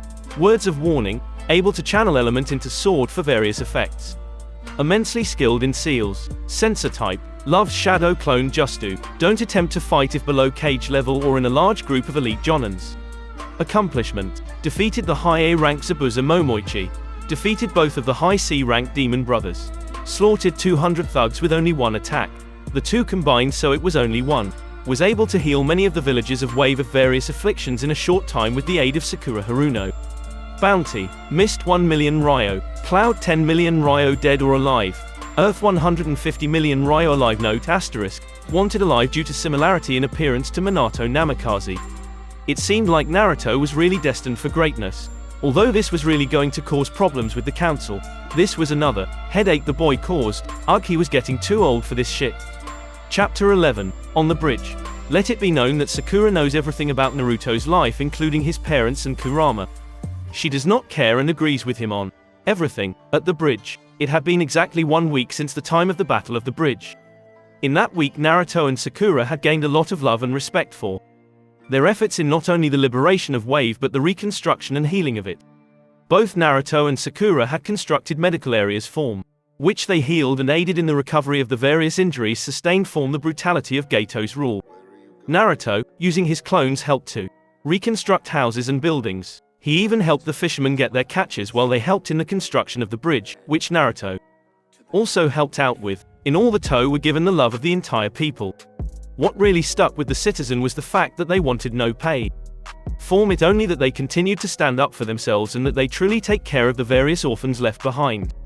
As they were leaving, the bridge Team 7 heard, "We shall call this bridge the Great Naruto Bridge and the Gate the Path of Sakura, in honor of our two great heroes." This came from Tazuna's booming voice. This of course made one emo Uchiha very upset. But no one cared about that. 6 hours later, without a civilian to slow them down, the team was able to go many times faster, especially since they could travel by trees. As they were crossing the gate, Kakashi was told to take his team to the Hokage. At the Hokage's office. "It seems you enjoy causing mischief, Naruto," the old Kage said as he tossed the bingo book to Naruto. "Look at page 105 and 106. That remind me, I am very impressed with you, young lady. You have improved greatly." This made Sakura preen, as even though she had little respect for the old man as a leader, she knew he was an extremely powerful shinobi. "Wow, I think Naruto may be the youngest lowest ranked shinobi in history, as well as the youngest shinobi in this book." Quote. Kakashi said in a near-awed voice. He really did not know Naruto was this skilled. "Actually, Sakura is also in here as well as a high C rank Kuniochi," Naruto said, full of pride at his students' advancements. Of course this did not sit well with Sasuke, who was literally steaming. This caused him to stomp out with a vicious scowl on his face. Being dismissed by the old man, Sakura and Naruto went to their training field while Kakashi reported. After training for about 10 minutes they both stopped, turned towards a tree and said together, "You can come out, Hinata." The first response was a loud chuckle followed by the once timid girl to saunter out smirking. She looked very different from before due to a meeting from about 2 weeks after Naruto began to train Sakura. She had on a dark blue colored top that tightly fit across her rather large breasts. It however showed her firm, pale and toned belly. She was also wearing a matching skirt that went down to her mid-thigh. She, like Sakura, was wearing black band on her wrist and a black choker. She had also grown her hair to her mid-back. Think like her Shippuden hair. She was massively stronger and more confident. Almost like Anko Matarishi with a more seductive and playful nature. She had become Sakura's sister in all but blood. Flashback. Hinata had been watching the two spar for about 30 minutes and she was shocked with her improvement. Distracted by her awe, she never noticed that Naruto and Sakura were right behind her. She squeaked after hearing, "Hey Hinata." "Sorry Naruto, I." Trying to explain why she was there, she began to tear up as Naruto sensed her deep sadness and self-loathing and deep admiration for him. Looking at Sakura, they both nodded and went over to the shy girl and embraced her. "It's okay, we are not mad. Actually, I have been wanting to ask if you want to train with us for now on. I think I have discovered why the gentle fist is so hard for you to master and have found a way around it. What do you say?" This caused her to look up in both shock and deep happiness. "You want me to train with you?" she said in a rather quiet voice, and with Naruto's nod in confirmation they began to train. Flashback end. After testing her fighting forms, chakra control and element, they devised a training method for her using the same seals that Sakura was using. She was able to use 12 clones at the beginning and divided them to do 2 to learn Serpent Fist for its flexibility and precision and 2 to practice mixing it with her Gentle Fist. 2 to learn how to use lighting chakra to mix in with her fighting style, 2 to learn some basic genjutsu, 2 to learn chakra scalpels, 2 to learn medical ninjutsu. They were excited to see what she could do as they had not seen her since the day before they got the wave mission due to her being on a crank. Mission herself. After sparing for about 1 hour, Naruto was able to evaluate their overall skills and asked him to create some clones. But before they didn't. Anbu entered the field. Naruto Uzumaki and Sakura Haruno, you are to report to the council immediately, he said, then puffed away. Knowing what this was about, the two said their goodbyes to Hinata and then left in a swirl of water. In the council room, loud bickering could be heard in the council room as the civilian part of the council was furious at the development of Naruto Uzumaki. That the demon child would dare to be stronger than the last Uchiha. Headed by Kagome Haruno, a cruel pink-haired bitch, they were responsible for several of the mobs that hurt Naruto as a child. Seeing a swirl of water indicating a Shushin, they watched as Naruto and Sakura came from within. Chapter 12. In the council room. Killing intent is increased by true raw anger. Also, chakra feels different due to each person's personality and body. In the council room. The room was quiet at the sight of the advanced Sushin. The shinobi side, consisting of the Nara, Inuzuka, Yamanaka, Akamichi, Aburame, Sarutobi clans currently, as Tsunade was not around and Naruto and Sasuke were unable to claim their seats yet, were quiet due to the sight of the supposed dead last using a clearly advanced Shushin. This made them automatically reconsider any preconceived notions they had before of the boy, as well as start to see his similarity to Minato Namikaze. The civilian side was quiet at the sight of Sakura's clothes and her obvious closeness to the demon brat. Kagome was not at all pleased by this turn of events and, quite loudly, voiced her displeasure. Sakura Haruno, what are you wearing and why are so chummy with the demo? Crash. She started to screech in her superior tone before Sakura appeared before her, oozing killing intent, her fist implanted next to Kagome's head. This made every blink, shinobi included, at the girl's incredible speed and her raw low cage level killing intent. Even Naruto was a little shocked at the girl's incredible speed. Not too much as he fought her before, but still. First of all, I would watch what you say, mother. You don't want to break the law, do you? Sakura spoke in a sickly sweet voice that made even Hiruzen gulp in absolute terror of her implied threat. Second, I am wearing my clothes obviously. I look like a sexy bitch and I like it. I mean, really, when you look this good, why not share the sight with the world? I am not ashamed of my body anymore and I am proud of the hard work that went into creating it, she stated, getting absolute respect from Sume Inuzuka, who was in total agreement with Sakura, and was generally glad to see a proud kunoichi. Well, you look like a whore, not like the proper lady I raised, was her mother's timid response. I'd rather be a happy whore than a miserable lady. Sakura's response got a lot of disgusted looks from the civilians and respect from the shinobi. Enough of this. The civilian council called us here for a reason. I intend to find out and get to that. The aged Kage spoke in a strong, commanding voice. Right, we called you here so that we can get that dem, Sakura growled, here, I mean boy, to give his secret training method to Lord Uchiha. He does not need it as much as the last Uchiha. We order it as the council. This garnered a group of responses. The civilian council looked pleased with themselves. The shinobi face palmed at their audacity and raised their eyebrows at the thought of why they even wanted Naruto's training method. Sarutobi sighed tiredly at another attempt to cause harm to Naruto. Naruto's and Sakura's response were the most interesting. They were shaking with their eyes shadowed by their hair, the shinobi on edge, thinking that they were going to lash out if their previous behavior was any indication. This civilian council grinned at the thought of Naruto being unhappy. Their actual response shook everyone a bit. They laughed hard, so hard that they were shaking and holding each other up. This pissed off the council. Why were they laughing at their order? Why the hell are you laughing, brat? We gave you an order, Kagome screeched. With considerable willpower, Naruto managed to answer them. You think you have that kind of power over me, you weaklings? Yeah, right. What's next? Demanding that the Inuzuka teach Sasuke how to track so he can find his brother, or that Hokage teach Sasuke his clan Justu and how to use his family style of using a bow staff. Please, you have no power over me. This got everyone to think, would they try to do that? They did not like that thought. As they were thinking, the previously mentioned Uchiha appeared from the corner. As much as they should submit to me, they are protected by clan laws. You are not, however, said the douche waffle with the duck-ass haircut, who looked extremely pleased with himself. This cockiness spread to the civilian council as they believed they trapped Naruto. The poor, delusional fools. Then it is good I belong to 3 clans and do indeed fall under those laws. Besides, I would have been protected by laws created by the second Hokage to keep non-clan shinobi safe from abuse. Naruto said, dashing all of their hopes, and created a large amount of yelling that he could not be part of a clan. Yeah, Dobi, what clans are you a part of? Sasuke said with a rather cruel sneer at the idea of Naruto being in a clan. Uzumaki, Senju, and Namikaze, of course. This led to absolute silence, followed by screams of rage, disbelief, and calls for execution. Shut the fuck up. This came from surprisingly both Shibi Aburame and Hiyashi Hyuga, both flooding the room in massive level of killing intent. Both had gained immense respect for Naruto, as both of their children had mentioned Hinata's improvement by Naruto's hand. Hiyashi had actually seen it, as she had demolished Hanabi with little effort, and he could say could nearly beat Neji. It had opened his eyes to the failure he had as a father.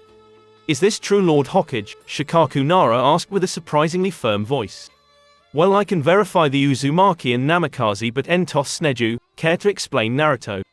Simple. I noticed a similarity between the second Hokage and my father in terms of both skill and appearance, and deduced a relation between them. That and the fact that my father had a rather large amount of chakra for even a shinobi, and his body was able to use the Hiraishin, which would be almost impossible otherwise.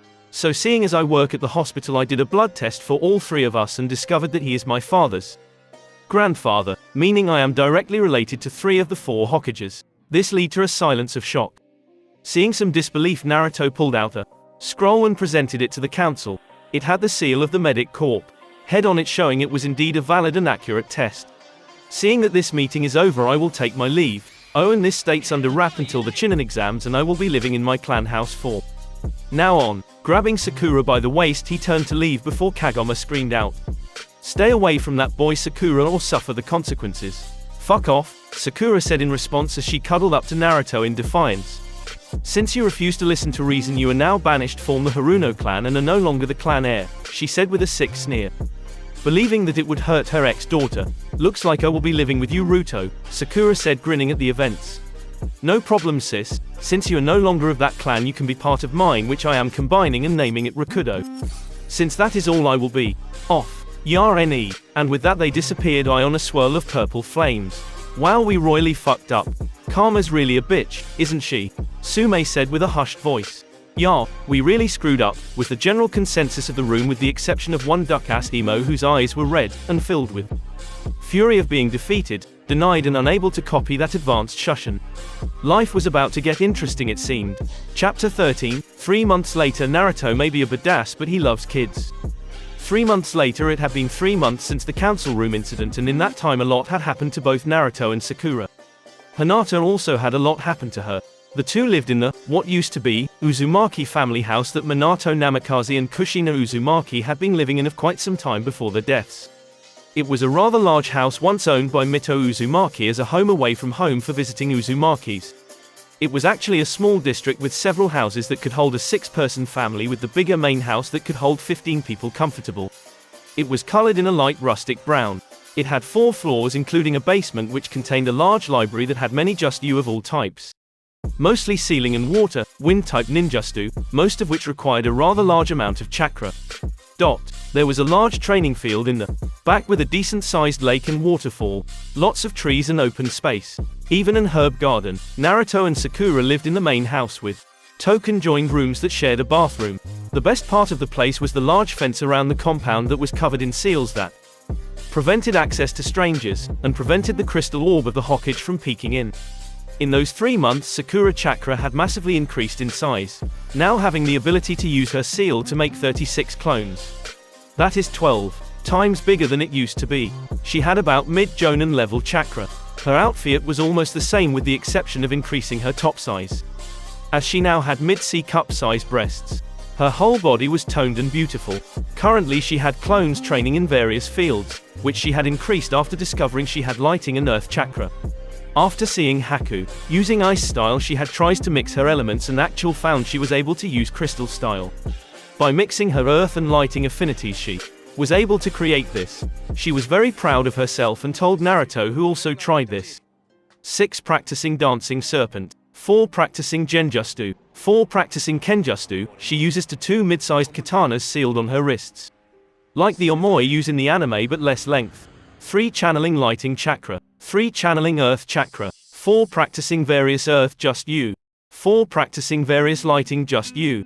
4 practicing using crystal style. 2 learning seals. 2 using poisons type Eustace. Overall she was a solid mid to high join level Kuniochi. Taijustu high Jonin level. Control, Tsunade level. Weapons high Jonin level. Level 10 resistance seals, like walking through mud going at 40 miles an hour. Medical ninjutsu mastery, not quite as good as Kabuto. Ninjutsu, low mid Jonin. Kenjutsu, low mid Jonin. Genjutsu, high Jonin level. Speed, elite Jonin level. Strength, mid Jonin level. Chakra level, mid Jonin level. Stamina, mid Jonin level. Naruto had also made leaps and bounds at the moment. His stats were amazing and Itachi would have trouble against him. He would lose against Jiraiya however, but he would put up one hell of a fight. Naruto's stats. Kenjutsu total mastery level, could beat all of the 7 swordsmen of the mist. Taijutsu mid-cage level. Control, Tsunade level. Weapons mid-cage level. Ninjutsu mid-cage level. Elemental manipulation total mastery. Seals, level 10 tenths, far better than Jiraiya and Minato. Level 10 resistance seals. Medical ninjutsu mastery, better than Kabuto but not as good as Tsunade and only beating Sakura due to the vitality in Uzumaki chakra. Genjutsu, low cage level.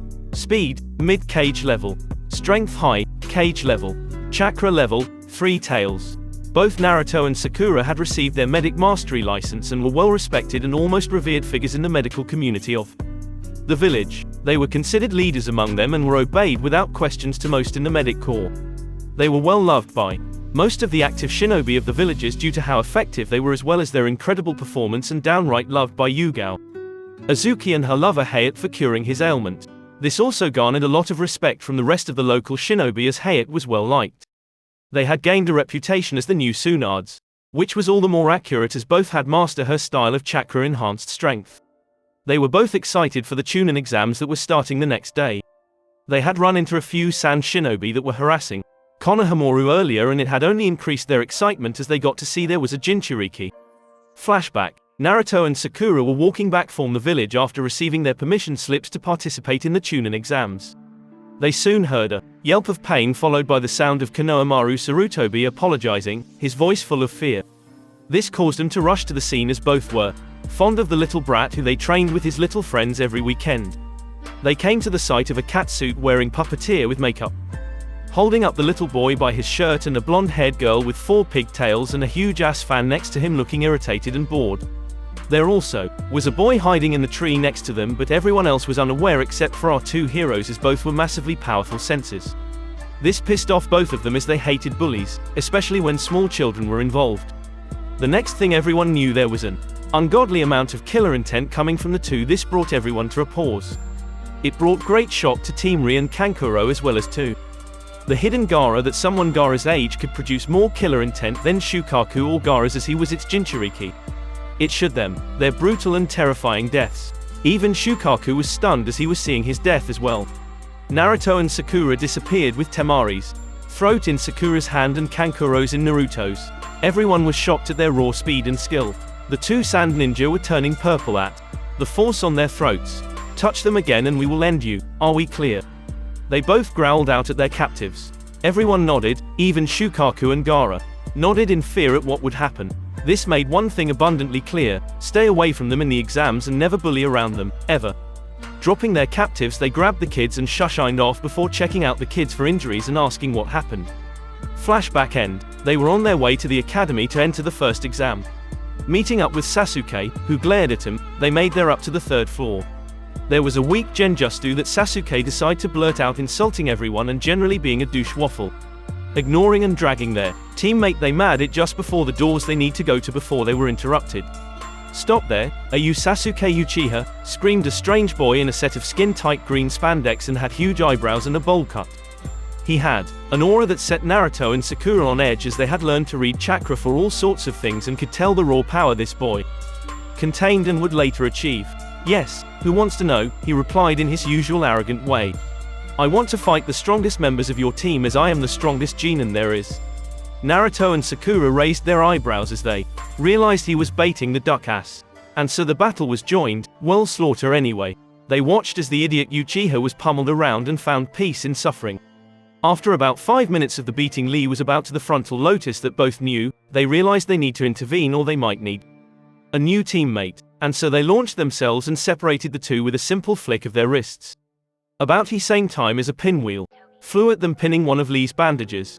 Seeing this made our heroes go on edge as they sensed the large amount of powerful chakra coming ever closer. With a puff of smoke there was a man that looked like an older Lee. He was on a larger talking tortoise. He then proceeded to both punch and berate Lee, which led to the most disturbing scene Team 7 had ever seen. A sudden backdrop of a sunset on a wave-crashed beach, completed by the two clones embracing with tears dripping in anime style. Team 7 left as fast as they could. They received a rather uninspiring speech followed by him leaving wondering why the Uchiha was bruised. Chapter 14. In the first exam room. In the first exam room. The moment they entered the room, three things happened. First, they were bombarded by weak killer intent that made the Uchiha sweat. Second, the blonde banshee threw herself at said Uchiha. And third, every one of the older and experienced ninja form the village looked at Naruto and Sakura with what looked to be awe, respect and a little fear. In response to the pathetic wave of killing intent, Naruto and Sakura let out just a sliver of their own. This forced everyone in the room on their knees, visions of death and decay flashing before their eyes. This sent a clear message to everyone, even Orochimaru, don't even think of pissing the two off. Of course Ino was oblivious to this as she was parasitically attached to the Uchiha. Babbling on about how she missed the boy, she realized that there was no Sakura eye on the other side to compete with her. Looking for the pink-haired girl, she was shocked to see that Sakura was willingly standing near Naruto, and her new outfit and overall appearance. So she asked, what the hell is going on, forehead? The response she got was, I am over that douche waffle, you should to Ino, and Naruto is the one that helped me. She really wanted to help her old friend if at all possible. What happened in response shook everyone who knew the girl to the core. Even Naruto was stunned. Finally, now I don't have to act like a total moron, I was only doing that to help you like I always have, Sakura. Putting her hands in a sign, she said, release, and the girl was enveloped in smoke. She looked quite different. First, she was far better looking, no longer appearing underfed. She was wearing the same thing except the bandages were gone, showing her arms and stomach. Her clothes were also a lot tighter. She had nettings on her knees and elbows and her outfit went up to her neck. She looked far more defined, even a bit older. Her breasts were a bit bigger and firmer. She looked like a real kunoichi, not the underfed fangirl she was before. Picture her Shippuden clothing. Naruto and Sakura could sense at least high Chunin level chakra coming from her. Seeing everyone's shock, Ino explained, you needed someone Sakura to compete with and surpass, that is what I became. Though from what I can tell you are at least a solid jonin and thus have surpassed me. At least for now, that is. She finished with a cocky grin. Well, you are more than welcome to train with me, Naruto, at our clan house, that is if you can handle it. Sakura said with a large, slightly sadistic grin. She finally had her old friend back. The one her mother said to break up with. She was so happy. You really should try to not gather so much attention. This came from a boy in the crowd. Naruto and Sakura recognized him as Kabuto. He worked in the hospital with them from time to time. Well, rookies, I can give you some information seeing as this is not my first time here. He then began to explain about how his cards worked and asked any for people they wanted dirt on. Sakura Haruno, Naruto Uzumaki, Gaara and Rock Lee, the duck-ass Uchiha said, getting raised eyebrows formed people wanting to know why he needed info on his own teammates. After giving the info on Gaara, such as he has never been injured and has participated on a B rank, and on Lee's amazing taijutsu and lack in other areas, he began on the other two. Sakura Rakudo, formerly Haruno, is known as the Leaf's Shadow Princess. She is in the bingo book as a solid high C rank ninja. She has extreme talent in taijutsu, so much so that they warn to avoid any and all contact in battle. She also is known to use poisons. She also has recently received her mastery as a medic. She has bounty of 150,000 Ryo in Mist for the defeat of Zabuza Mimichi's apprentice and aid in killing the demoing brothers. This left everyone in a bit of shock at someone so young having such a large bounty on her head. It says here that she has shown no talent in any other field, however. Naruto Rakudo, formerly Uzumaki, is known as the Leaf's Shadow Dragon. He is in the bingo book as a high A to low S rank shinobi. This is for his single-handed defeat of the high A rank Zabuza Momoichi and both of the high C rank demon brothers. He slaughtered 200 thugs with only one attack and was able to heal many of the villagers of wave of various afflictions in a short time with the aid of Sakura Haruno. He has shown massive skill in all fields except Genjutsu and had shown terrifying skills in Kenjutsu and elemental manipulation. He is known to have as much chakra as some lower-level tailed beast and incredible control of it. He also has received his medical mastery license. He has 3 bounties on his head: missed 1 million Ryo, cloud 10 million Ryo dead or alive, earth 150 million Ryo alive. The last 2 for his incredible similarity to Minato Namikaze, the 4th Hokage. There is a warning to not face him is not at least having overwhelming numbers and or a cage. Level Shinobi. All of this is even more impressive as he graduated just 5 months ago as the dead last. This left everyone speechless of Naruto's incredible skills. This however made Sasuke seethe in rage at the idea of those 2 commoners being far more powerful than him. His brooding was interrupted by a large puff of smoke in the front of the classroom. It was Ibiki who ordered everyone to their seats and passed out the test, which he explained that they would lose 2 pints every time they cheat, and they began. Naruto and Sakura, knowing the answers, merely filled them in and waited.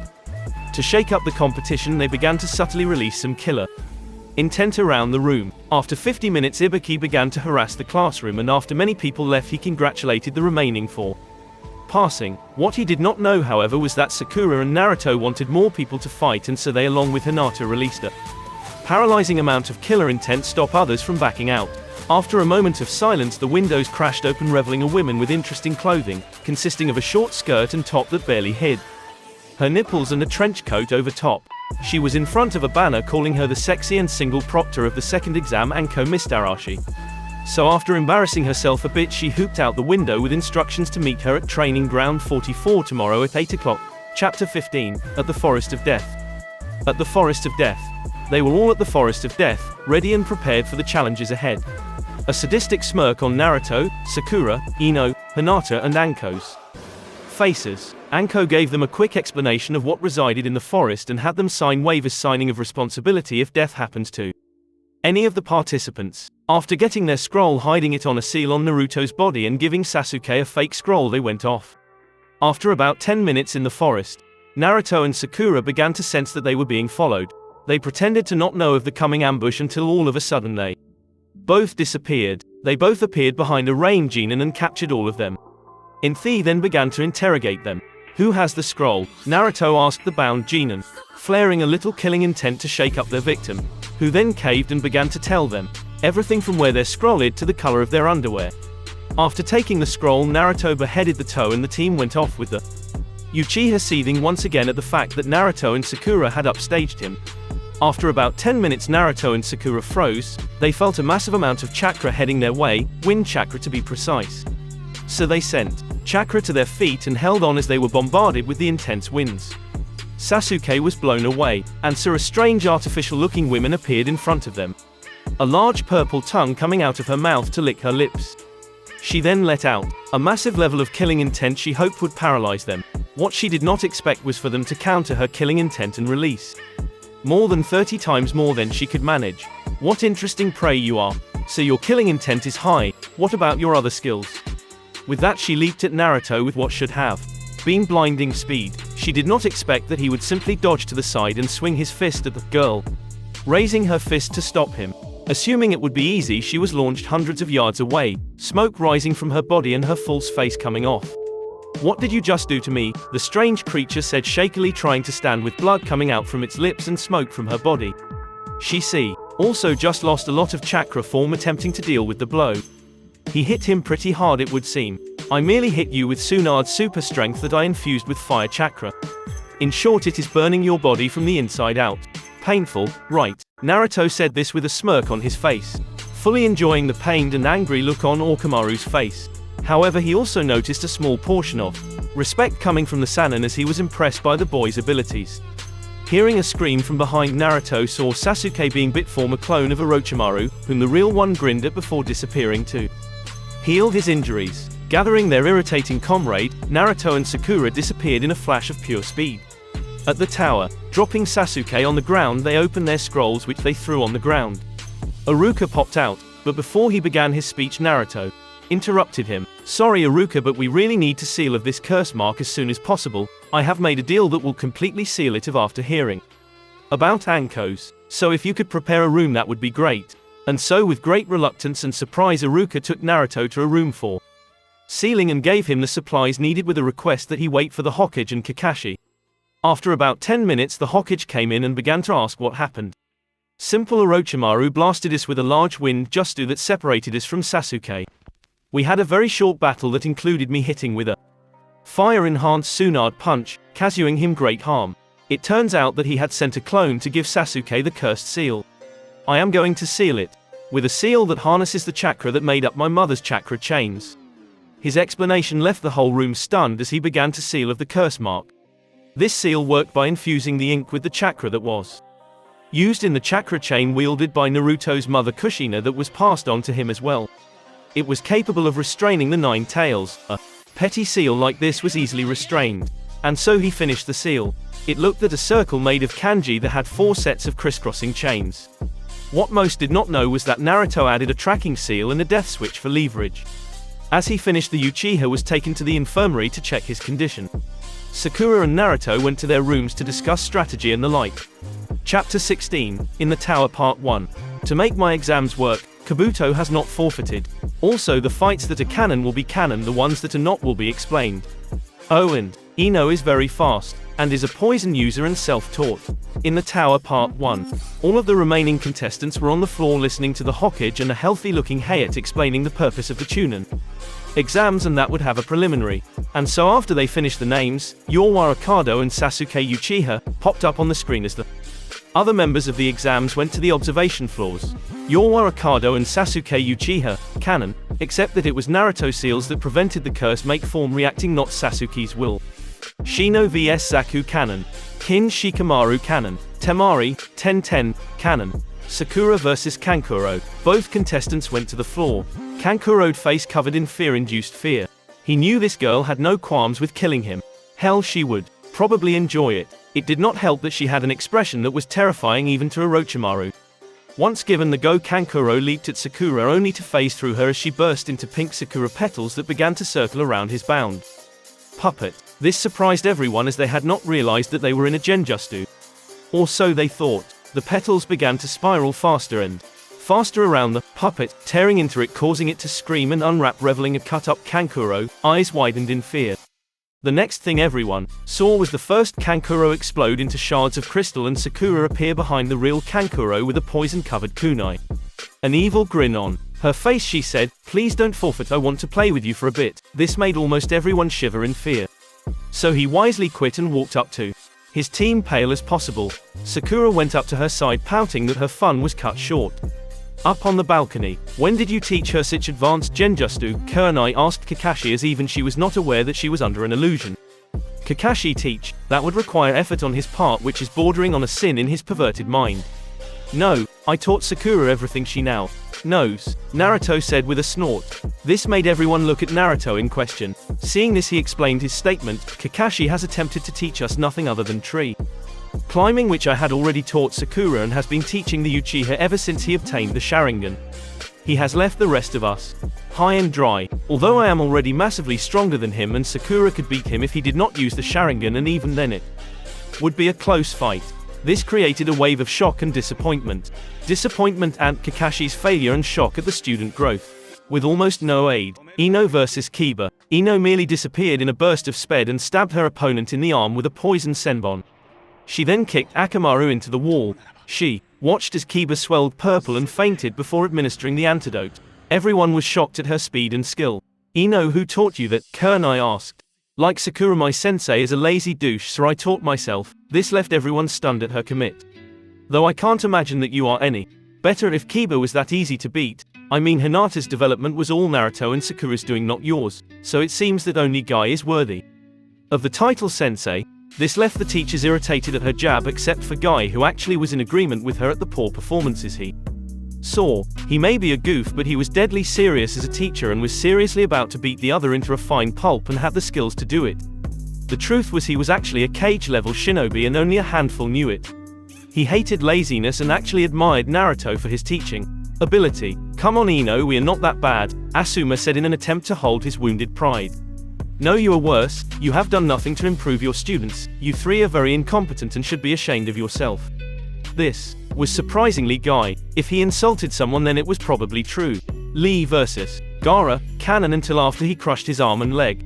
Gaara was about to kill Lee, but before the sand made it to Lee, it was all of a sudden turned into a purple crystal that spread to his body and restricted his movement. Naruto and Sakura were in front of Lee, leaving everyone in awe at their incredible speed. They saw that the crystal had come from Sakura's hand. They both turned and went over to Lee, and the medics were coming out to check his condition. They actually bowed too. Naruto and Sakura, leaving everyone stunned at the level of respect they both had garnered. Both were scanning Lee with a medic just and began to explain their finds to the other. He has multiple fracture on his legs, some is trying to splinter, and that would cause massive damage to his body. Several muscle tears and strains as well as chakra exhaustion. Sakura explained as she began to heal the worst of the damage. Both arms have massive muscle tears and one has splintering that I am healing. There is some remnant chakra poisoning from opening the gates. I will have a clone pump some healing chakra in his chakra core that should cure it. Naruto explained before acting upon his decision. This last act, however, had certain repercussions. Incredible Naruto, his chakra network is growing and untangling. He should be able to wield his chakra now. It must be the vitality in your chakra. Congrats guy, you can pass on the tortoise contract now. Once he is out of the hospital, train on his chakra and control, and he should be able to get mid-Chunin level reserves at most, but it is enough for a summon of the tortoises. Sakura explained. This left the medics and Guy's team in awe. Two kids just cured someone that baffled all other medics, even Sunday, as she had seen cases of this before and was unable to do shit about it before. Guy began to cry as his student was able to get his contract, one he swore would only go his children, which is what he considered Lee. The medic took Lee and left as the Chunin exams had to continue. Chapter 17, In the Tower Part 2. In the Tower Part 2. Hinata vs. Dosu. Both contestants were on the floor, Dosu shivering at the killing intent the girl was releasing. Hell, most people were shivering at the killing intent. As soon as they were given the start, Dosu swung his melody arm at the girl in hopes of ending it quickly. He was shocked at seeing the girl shimmer, and burst into an incredible blast of water that filled the entire floor. The next thing he saw was the girl on the statue of two hands in a hand sign, throwing Senbon at him. He dodged for a bit before he suddenly felt a shock run through his body. Then he and every one of the Genin finally saw it. Wires connected to the needles and traveling in the wire, lighting chakra, only small amounts but enough to hurt and stun him. Give up or I send a massive amount through, that would do more than shock you, I think. All the while an evil fear-inducing smirk is on her face. Deciding to charge at her in hopes of not disappointing Orochimaru, Dosu raised his arms to use the strongest attack he knew before she got the opportunity to go through with her bluff, as he believed it was. Oh well, I warned him, Hinata said before sending a full-scale lighting Kara blast at the sound Genin. Everyone heard him scream in agony before falling to the water, not moving, smoke coming from his body. He was dead. Before Hayate could end the match, Hinata flung a lighting-filled Senbon at Dosu temple and it went through completely, ending all chances of saving the young Genin. This left everyone in shock. In the balcony, with the exception of Guy, Naruto, Sakura, Shino, and Ino, everyone was completely shocked at the once innocent girl's actions.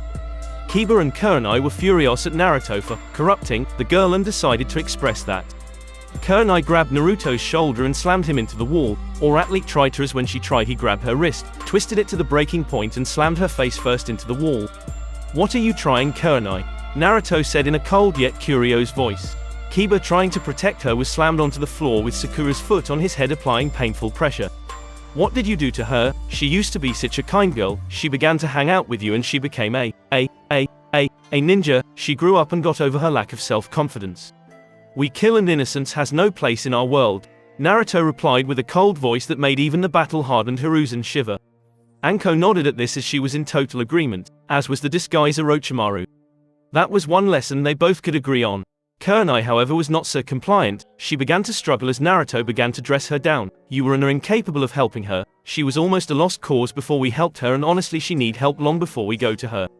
She has progressed more under my and Sakura's aid than anyone else's. The girl is stronger than Asuma and your useless self. So get over it. With that, Naruto tossed her to the side and began to watch the next match as if nothing had happened at all. Everyone was weary of the boy now. Neji vs Choji. This battle was over very quickly as the fat boy charged the Hyuga, who dodged to the side and swiftly jabbed the boy in a few good spots that left him unconscious. Naruto vs Kabuto. This was the last fight, the one most was looking forward to, as they wanted to see the Naruto's abilities. As they stood there, only Naruto and Sakura could see the slight fear Kabuto had hidden. Even then it was only because they both managed to be able to sense emotions. No small feat. As they were given the go, Kabuto created his chakra scalpels and launched himself at Naruto with Jonin level speeds. Kunai watched on, grinning at the thought of Naruto's defeat. However, this was not to come, as he merely began to dodge the swipes with no effort until he got bored and grabbed Kabuto's wrist, which he twisted and gave the boy a swift kick to his chest, sending him into the opposite wall, creating a crater. This left everyone in shock at the fact that he was dominating the fight with little effort. Come on Kabuto, put some effort into this. I am bored. If you don't, I may have to kill you. Are we clear? Also, if you quit before I have some fun, I will kill you. I will be able to sense your desire to quit before you quit. This put everyone on edge, even Sakura, as she knew a bored Naruto was a dangerous one. Kabuto got out of the crater and sighed. He had to fight or he would die, that much he knew. And so he went at full speed with his chakra scalpels. This irritated Naruto, who out of boredom grabbed one of the guy's arms and with no effort snapped it in half before charging his hand with lightning chakra and impaling Kabuto. This shocked everyone at his vicious. Naruto then threw the defeated shinobi into the statues, which collapsed on Kabuto. Naruto then began to walk away. Sensing an attack form behind Naruto, merely typed his head to the side, grabbed the Kabuto that flung itself at him and slammed the guy into the ground with a loud crack, creating a large crater in the ground. Pointing a fire chakra-filled kunai at Kabuto, he told him to quit, and that is exactly what Kabuto did. As that was the last person to go, everyone was handed a number before being told to train for the finals.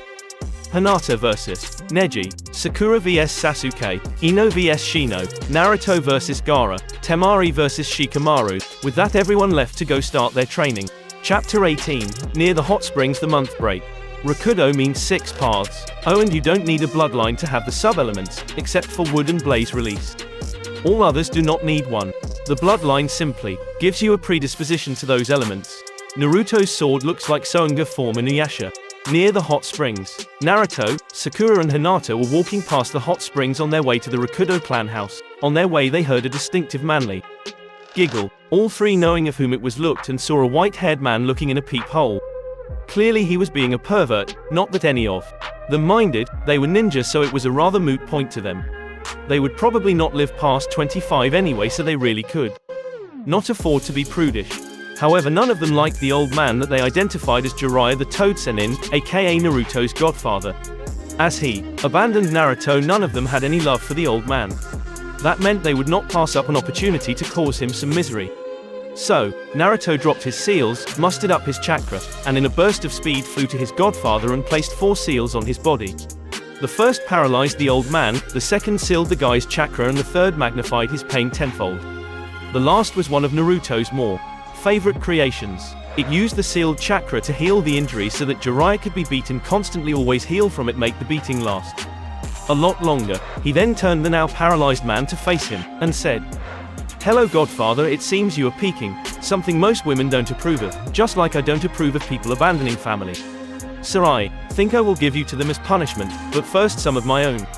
And with that, Naruto punched the now terrified old man in the stomach with Tsunade level force, and kneed his groin with the same amount of force. Added to the pain seal, the main nearly passed out, but the healing seal prevented that. Naruto then had Sakura throw the man over the side and explain what Jiraiya was doing, and told him about the healing seal, and the now furious women went to town on the poor self-proclaimed super pervert, with the blood-curdling screams of Jiraiya echoing in the back. Round the group went to the clan house.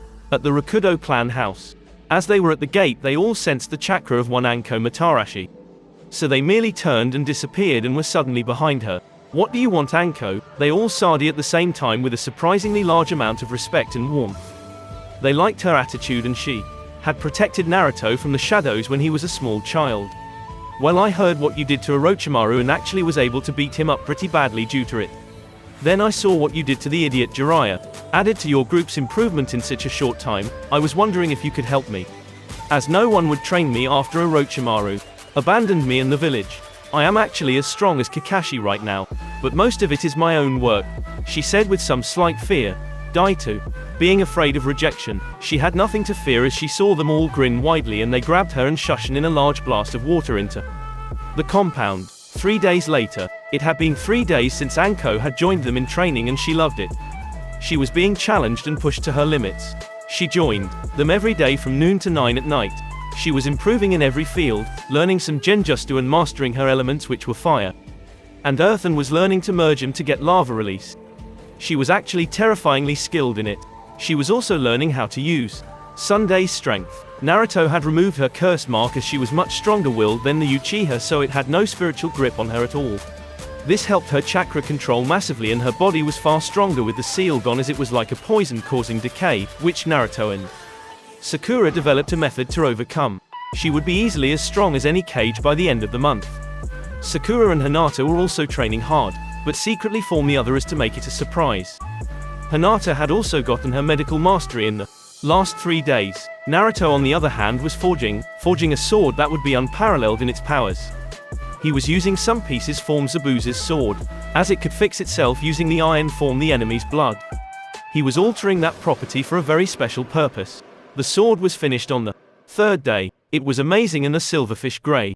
It had the ability to absorb the blood of enemies and convert special abilities in the blood and chakra to abilities for the sword. For example, when he put some of Haku's blood he had previously collected, the sword gained the ability to freeze anything and launch a barge of ice at his enemies. Its name was Ketchueki Fuji, or Blood Forge, as it used blood to forge its powers. A slim, long sword that was a silver greyish material and a black hilt. It had a round part on the bottom that was white, but would glow blood red as it was forging a new ability. It could only be touched by Naruto and those who were his allies. He had found that by channeling it with chakra he could harness various effects. This was due to the fact that he had merged the curse mark from Anko's body into it. This gave it the ability to mutate powers as the curse mark alters the person that wielded it. Some of the effects that came from this, for example, was a wave of purple energy that was highly toxic. 3 weeks later, Naruto was called to the Hokage's office after about 3 weeks. He saw his godfather, their eyes full of pain and determination. The Hokage just looked tired and slightly amused. Naruto asked, "What do you want, Sarutobi? I was busy training with my new sword when I received your summons." He really was irritated by being near his least favorite people. His attitude startled Jiraiya, whom went to reprimand Naruto. "Naruto, he is your Kage. He deserves some respect," the old sage said in a holier than now voice. "As I feel he is an incompetent tool with no backbone, I am giving him the appropriate amount of respect." This mad Sarutobi nearly cried, and Jiraiya gaped at the blatant insult at his teacher. "He is almost as bad as you, who willingly abandoned me so you could peep on women and write your shitty books. My useless father would be ashamed of you." Well, probably not, as he was a naive fool. This made Jiraiya supremely angry and confused. That Naruto knew of his father and insulted him so much. "Watch your mouth, brat." Minato was an amazing man and shinobi and was a great father. Before he could go any further, the room was filled with the most insane amount of killing intent that any one of them had ever felt. They saw visions of their death and of the entire village burning to the ground. Needlessly to say, they were terrified, as well as floored at Naruto's response. He was a great shinobi and Kage, but a piss-poor father. He chose this shithole of a village with my life. He naively believed that this village was not a living hell to those who were different. He chose to sacrifice me, and a point and piece of shit like you, as my godfather, and told the village about my being the vessel, so he was a shitty parent form where I am sitting. You will not say otherwise or I will end you. I do have the capability to do so. Just ask Orochimaru. You are not better, as you willingly abandoned me for this weak monkey to watch as I was beaten, neglected and overall abused. You knew what I would be treated like, as all other vessels are. If I was not absolutely positive that I would be pursued, I would have left from the time I was able to. I still would take great pleasure in watching this shithole burn to the ground. See ya morons later. And with that, Naruto disappeared from the room in a large gust of wind that knocked both into a wall, not to be seen till the Chunin exams restarted. The two remaining were shocked at the absolute hate Naruto had for the village and its people, as well as for his father. This troubled them, as they were still in denial of the fact of Naruto's life. It was really pathetic. Chapter 19, The Last Exam, Part 1. In the Chunin exams third part, you need to show off and be flashy for the audience. Biga 1994 deserves credit for the entrance of Naruto and Anko. Naruto has kept Uzumaki as a middle name. I have decided to keep the matches as I originally wrote them for the impact they have on each of the contestants. The levels they will talk about are beginner, amateur, expert, master. In the stadium, Shino, Shikamaru, Neji, Gaara and Temari were all in a line waiting for the start of the exams. Just as they were about to be introduced, a gust of pink crystal-filled wind picked up, followed by an intricate and rather beautiful purple steam. Next was a large blast of whitish lighting that curved into many intricate shapes. Last was a large blast of purple and blue fire that had an intense vibe to it. From these elements burst forth Sakura. Rakudo, Ino Yamanaka, Hinata Hyuga. The last revealed a large banner that said, "The #1 dashing and badass ninja and top sexy. Bitch interrogator, Naruto Rakudo and Anko Matarashi."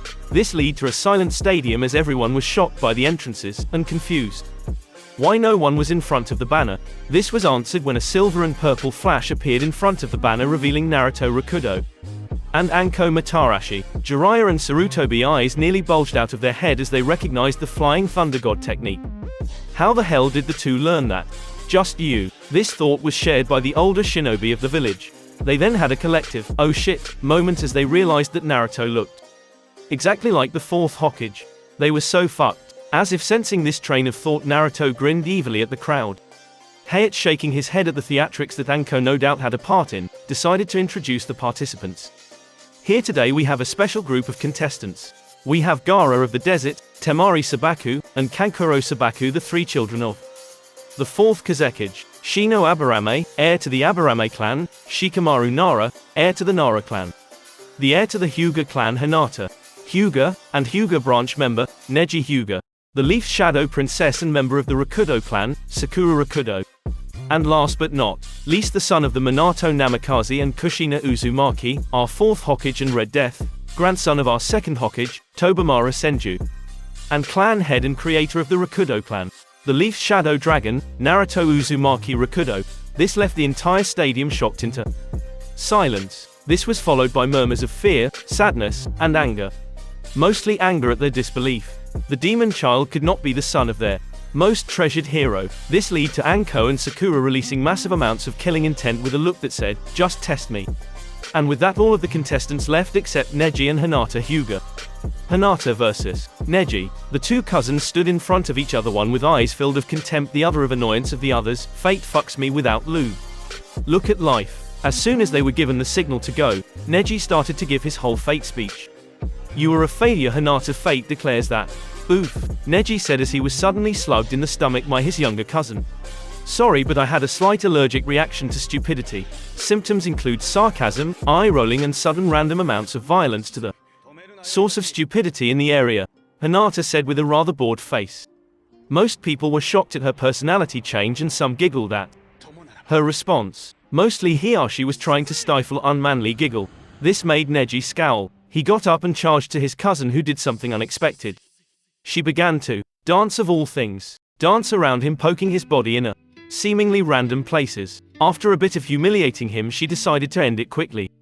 She blurred out of sight, only to reaper in front of Neji with her knee buried in his groin. This sent him rocketing away in agony. Everyone in the audience shivered and shared one thought: don't piss of this girl. Hinata appeared in front of Neji, lifted him up with one hand and said, "That was for the beating you gave Hanabi in training last week, and if you don't grow the fuck up, I will personally rip the stick from your ass and beat you with it. Are we clear, cousin?" Quote. Getting a weak and terrified yes, she threw him to the side as she was proclaimed the winner. In the audience, the girl defiantly deserves her promotion, maybe even Jonan, as she created a style that perfectly overcame the boys. And his movements were flawless. The judges agreed on that. Hiyashi, who heard this, was filled with pride at his daughter and went to go fix the mistakes he made with his nephew in the cage's booth. "I believe the girl deserves a promotion as she masterly avoided contact and used a fighting style outside of her family's that would have placed her in danger. She instead used a style to overcome his. She should be promoted." This came from the K's cage. "I agree, give her a few more years and she could take on us even. She was truly amazing. That style she created is very dangerous and perfect for her body, though I have heard she is actually a master at her originally style her family made, making that all the more impressive." The aged Hokage said. Ino vs Shino. Ino and Shino were next on the field. They stood face to face with little emotion on their face except the raw killing intent coming from Ino. She then grinned as she was given the signal to go. She all of a sudden appeared charging at Shino, who burst into his bugs. They started to feed from Ino, who then burst into a large plume of steam.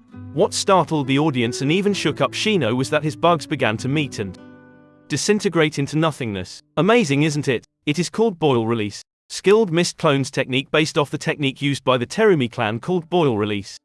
Skilled mist technique, only in clone form. It melts things due to the varying pH levels that can be adjusted by the now if you breathe it in you. Ah fucked. Naruto helped me over the break to merge my water and fire chakras to produce this. He can do it too actually. Do you like it? This came from Ino, who was leaning against a tree with her arms crossed and a smirk on her face. This shook up everyone as someone was able to use a bloodline ability without a bloodline.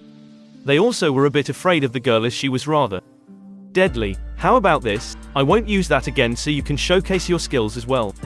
You have the needed skills to be a Chunin, and as a comrade I would like you to get what you deserve.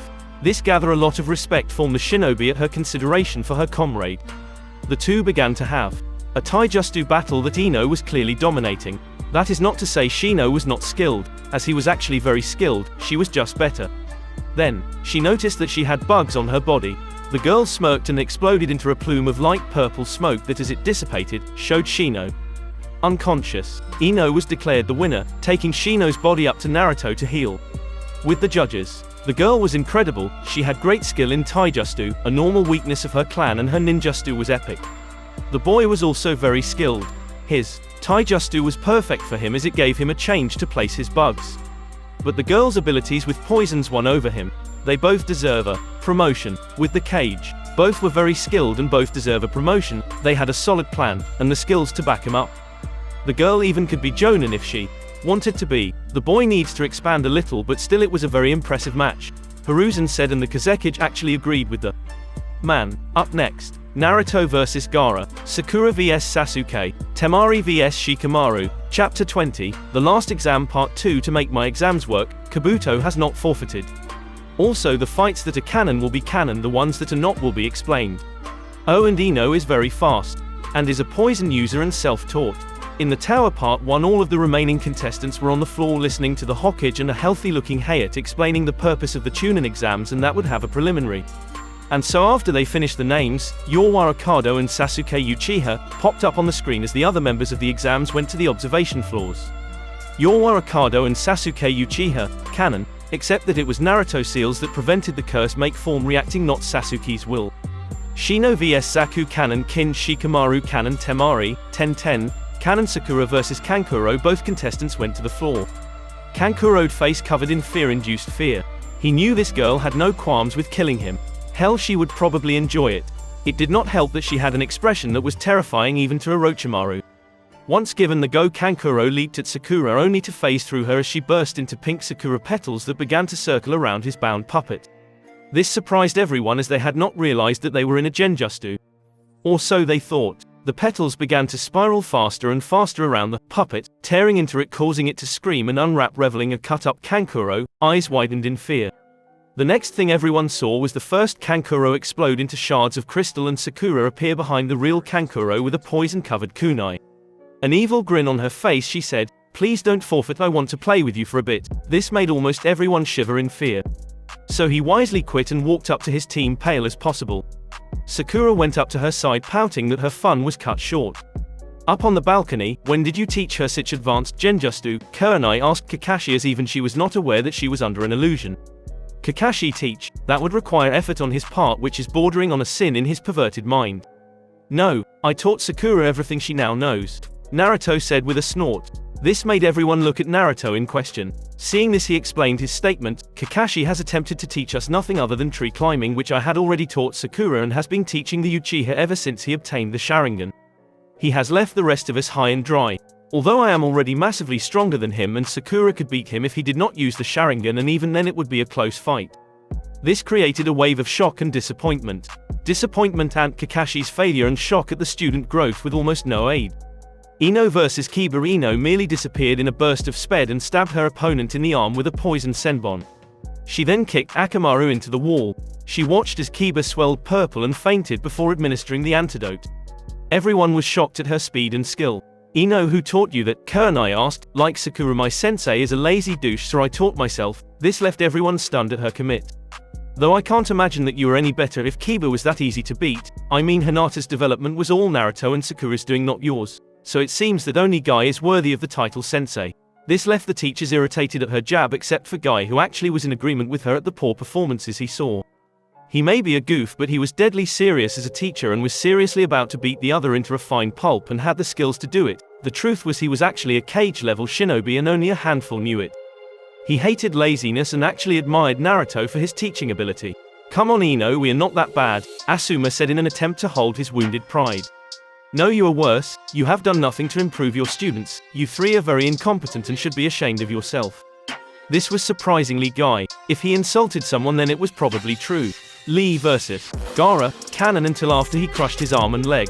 Gaara was about to kill Lee, but before the sand made it to Lee it was all of a sudden turned into a purple crystal that spread to his body and restricted his movement.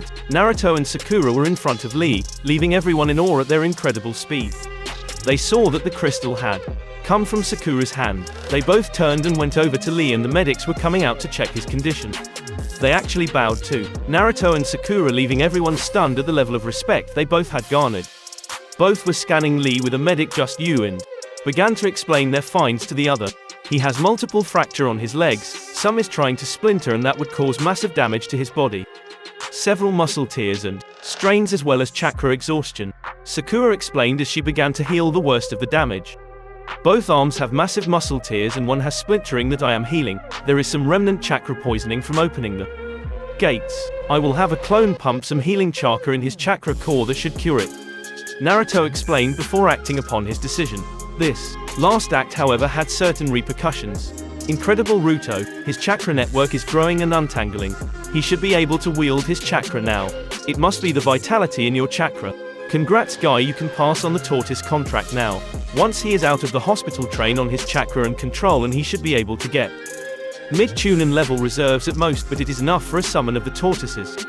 Sakura explained. This left the medics and Guy's team in awe. Two kids just cured someone that baffled all other medics, even Sunday, as she had seen cases of this before and was unable to do shit about it before. Guy began to cry as his student was able to get his contract, one he swore would only go his children, which is what he considered Lee. The medic took Lee and left as the Chunin exams had to continue. Chapter 21, The Last Exam Part 3.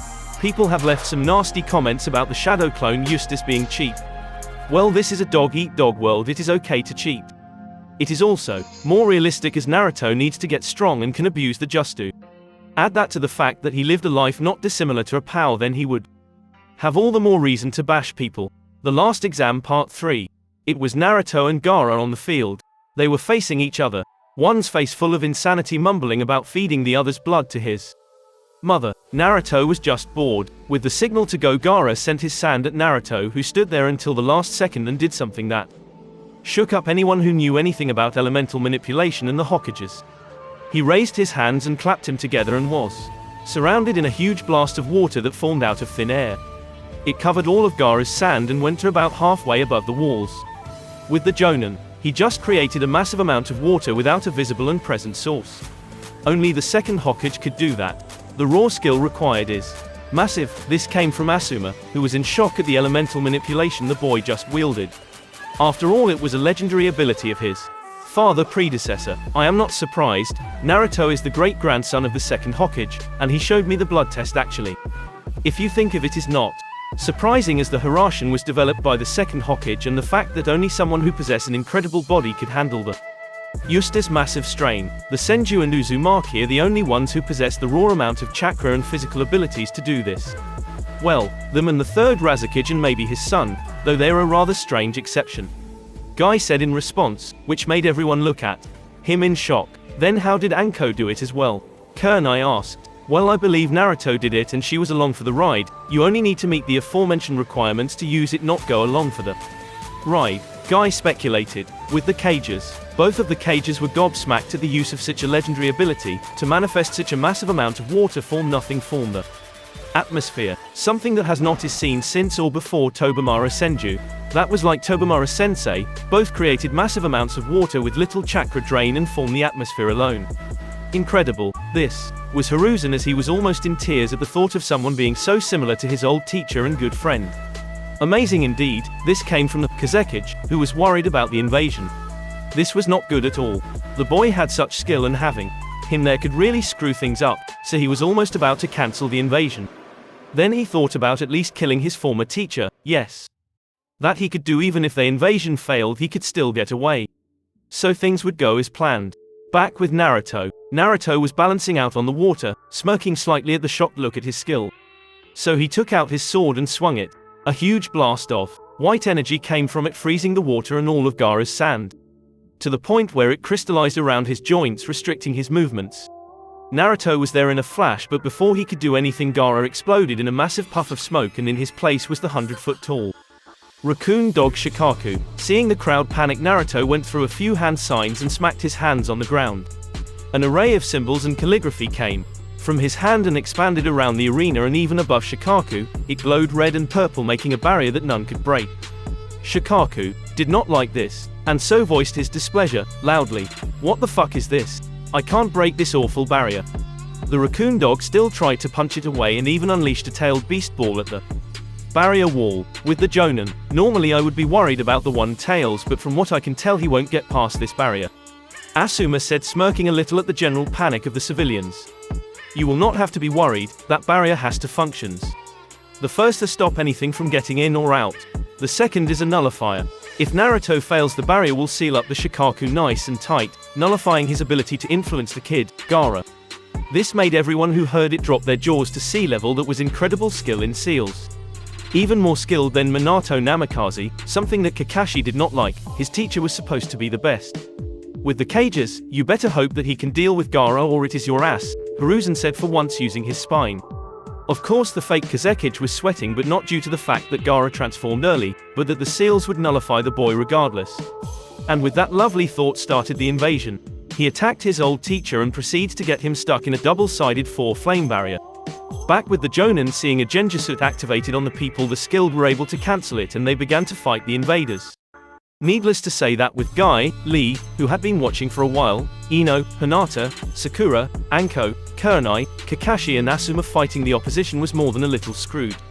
Back with Naruto, seeing the purple barrier form above the cage booth and sensing Orochimaru's chakra, Naruto sighed at the pathetic security the village had. Knowing that saving the Hokage would be in his better interests, he decided to take care of the Shikaku quick so he could have a far more fun fight with Orochimaru and whomever he had just summoned. Gathering his chakra, Naruto created 2 clones that launched themselves at the Shikaku, climbing up to Gaara at the top of the Shikau's head. Naruto himself shoot out chakra chains from his back that went into the ground before wrapping around the Shikaku and pinning him. The clones knocked Gaara, formed the Shikau, which resealed the tailed beast. Naruto went over to Gaara, who was crawling away for Naruto, eyes wide in fear. So our hero grabbed Gaara up to face level and thrust his hand onto Gaara's seal. In the seal, Naruto appeared in what seemed to be a bloody war-torn desert. In the middle was Gaara in a pool of bloody quicksand, and the Shikaku himself, covered in bloody veins instead of his normal blue markings. Realizing a third entity was in the mind, Naruto shoot out his chakra, which had an immediate reaction. The blood collected into a crazed man with bloodshot eyes. He grinned at Naruto, who recognized the priest clothing. "So you are Shikaku the Sand Priest, correct? I was wondering what had happened to Shikaku, whom according to his brother Kurama was slightly nuts but not malicious at all. It seems your parasite act had caused a massive strain to his mind." Quote, Naruto then blurred in front of the demented priest and thrust his hand into the man, flooding him with his chakra. This caused the man's skin to boil before evaporating completely. The sandstorm ceased and both Gaara and Shikaku woke up. Naruto explained what had happened to the toe of them. "Oh, good, the nut job is gone. Thanks, kid. While I would love to be free, I will stay and help the squirt. It is the least I could do." This shocked Gaara, who imagined a crazy-tailed beast. "Very well, but first I need to fix your seal, if that is okay. Oh, and you need to go to my house afterwards and catch up on your sleep. 13 years without is not good for you. Oh, and your defense is full of a mother's love, not from Shikaku, just so you know." Getting a nod in confirmation and a tear of sadness, Naruto fixed the seal and was off. He had a clone take Gaara to his compound. Chapter 22, The Birth of a Legend Part 1. The Birth of a Legend. Naruto appeared on the roof near the barrier that had already taken the life of one of the Anbu assigned to protect the Hokage. Looking at the barrier, he figured out a way across its membrane. Going through a flurry of hand signs, Naruto covered his body in chakra chain chakra and said, "Rakudo chain style, path of the hollow god," and with that walked through the barrier. This garnered strange looks from the Anbu, whom he turned to and said, "If you're not cage level, then you participate in this little event. Sorry about that," smirking at their awed and annoyed looks. Appearing next to the Hokage, who was facing a resurrected Hashirama and Tobimura Senju, as well as his old student Orochimaru, everyone was stunned to see someone who passed the barrier. The past Hokages stared at Naruto in what seemed to be shock and a little awe. This boy has almost 6 tails of chakra and is only about 12 years old. His chakra is so strong. At our level, brother. This was Tobamara, who happened to be an incredible sensor. Well, thank you for noticing, Grandpa, Naruto said with a cheeky grin towards Tobamara, who gasped at Naruto's words. It was actually rather comical, but I had no children. Oh wait, you don't happen to be a Namikaze, do you? I was often with women named Tara Namikaze. We were not married yet and I died, so maybe she had a child afterwards. I can believe it, as you look like her and have chakra similar to my own. This confirmation shook up Orochimaru and made Hashirama grin at the thought of his uptight brother getting laid. Seeing an opportunity to humiliate his sensei, Orochimaru began to tell Tobamara about his descendant's life. Your descendant lived a horrible life of abuse, neglect and more. Although he is already cage level purely on his own with no help at all.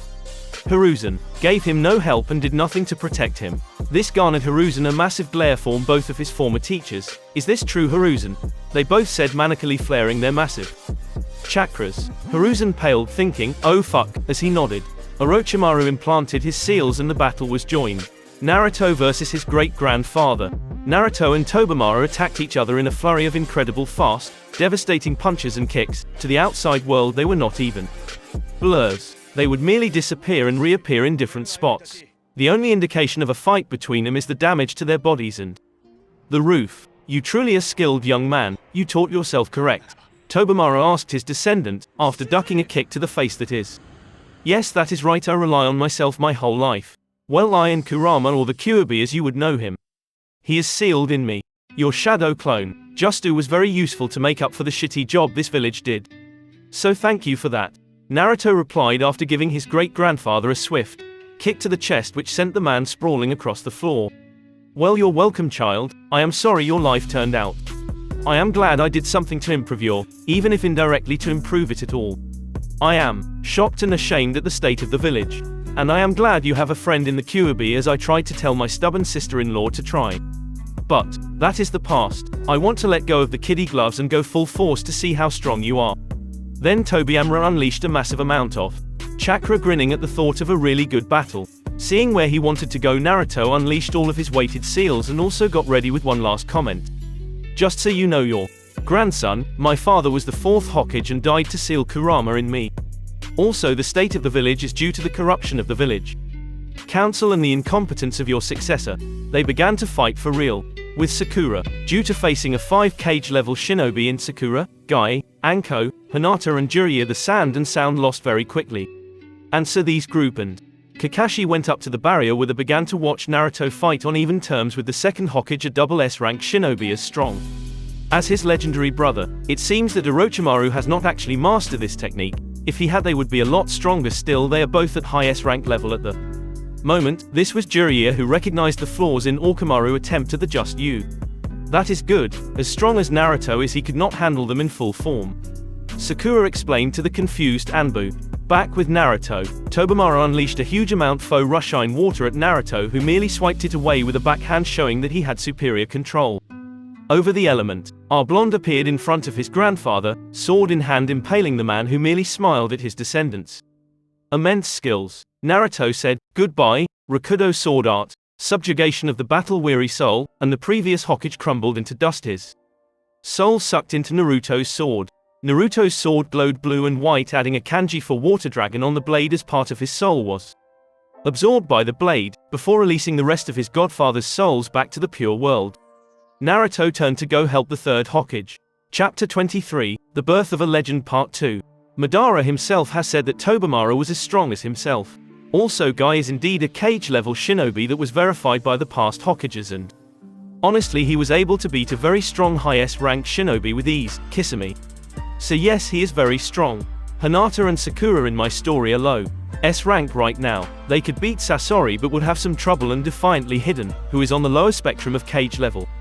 Oh, and the resurrected shinobi are nowhere near their full strength. Naruto is now as strong as Jiraiya. The Birth of a Legend Part 2. Naruto appeared in form of the resurrected 1st Hokage, fist raised and an evil grin on his face. Hashirama raised his palm to block it but was launched back quite far. He struggled to get up, feeling very warm. That felt like Tsunade during one of her temper tantrums. But way hotter. Did you add fire chakra to your blow? The tree-making Cage asked, before glaring once more at Hiruzen, who was kneeling on the ground covered in bruises, cowering from his sensei that beat him for not helping his family. The man was a big supporter of loyalty after all. Yes, I learned Tsunade chakra enhanced strength and can use it better than she can at the moment. And yes, I did add fire chakra. Well, actually it was scorch, which is a mixture of fire and wind chakra. But still it was effective, was it not? I like improving old styles of fighting. Quote, well, I must admit to being impressed. You are very strong and will easily surpass me with time. Let's go all out, nephew. The old Kage said with a smile. Naruto answered with a chuckle and rushed into the man's gut with his fist. This began a back and forth of a taijutsu bath, neither being better than the other. Naruto then went for a banzai attack and was launched back. He then stood up with a grin on his face and said, Rakudo ceiling style, release of the battle-weary soul, and with that seals began to appear on. The first Hokage whose soul was released formed his false body with a smile on his face. Naruto then turned his sights on Orochimaru, who bloated for a moment and spat out a sword.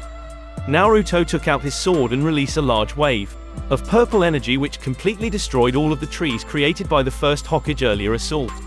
Orochimaru was seen panting, missing his arms and part of his abdomen, coming out of his own mouth completely restored. Don't you understand I am immortal? The unhinged snake Sanin said. Then he launched at Naruto and the two began a fierce Kenjutsu battle that Naruto was clearly dominating. Outside of the barrier, he is amazing. He beat 2 Kage level shinobi and is easily defeating a third one. This came from the leader of the Anbu. He turned to see Sakura, Hinata, Jiraiya and Anko eating popcorn, watching Orochimaru getting his ass handed to him. Guy was grinning and just being his normal, goofy self. None were worried. Yes, that's it, slice him to bits, cut off his head, haha. This came from a slightly mad Anko. Kakashi and Sasuke, who had just gotten up there, were in absolute shock to see Naruto easily fighting Orochimaru. Back with Naruto. Naruto was getting tired of the poor swordsmanship of Orochimaru. All he was doing was swinging wildly, trying to outspeed Naruto. So Naruto kicked him back and gathered a lot of chakra into his hands. It was lighting chakra and was spiraling around his hands, not unlike a Rasengan. As so Orochimaru attacked him again, he grabbed both of the man's arms and said, Raisin Rakiri. This got a massive scream from Orochimaru, who saw both of his arms' chakra network being fired and unusable. Naruto kicked the man away, who climbed out of his mouth. His arms still did not work. He ordered his shinobi to drop the barrier, and being the snake he has managed to escape capture. Naruto was tired. He never had to fight that hard and would eventually pass out, regardless of his stamina. He helped Sakura to heal the remaining shinobi and Sarutobi before going to his compound and fall asleep. Chapter 24, 1 week after the invasion. Special Jonins are given specific specialties. 1 week after the invasion. It had been 1 week since the invasion, and in that time there was a 180 in respect to how the shinobi saw Naruto and Sakura. It went from some mild respect and a lot of resentment to a lot of respect and awe and little resentment. They were seen as role models for the younger generations, and as idols for the rest of the village. The same could be for how Hinata was seen by the Hyuga family. She was seen as the perfect Hyuga and an example for what they should be in the future, as she was the first S-rank ninja from that family and was even in the bingo book. People were also being very kind to Anko, who had been a massive help in the invasions, actually being the one who demolished the summoning party. The participants from the last part of the Chunin exams were asked to come to the Hokage's office. They were all shocked to see him in relatively good condition, as he had Naruto and Sakura heal his ass from the various injuries the past Kage had inflicted on him. In front of him were various vests to give to the participants. He had a genuine smile on his face and looked extremely proud. As the Hokage, I am very proud of you as my ninjas. As a grandfather, I am proud of my children for your accomplishments.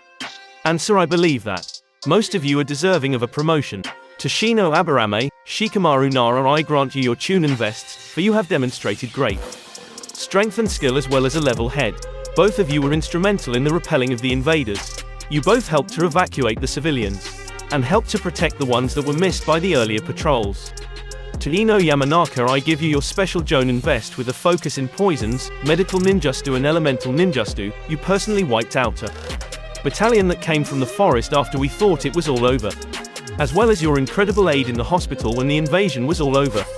Hinata Hyuga, I give you your Jonin vest for your protecting of the civilians and personally saving the daimyos from danger. You wiped out all invaders at the hospital, as well as your efforts in the hospital in terms of healing. You were specialized in taijutsu and medical ninjutsu.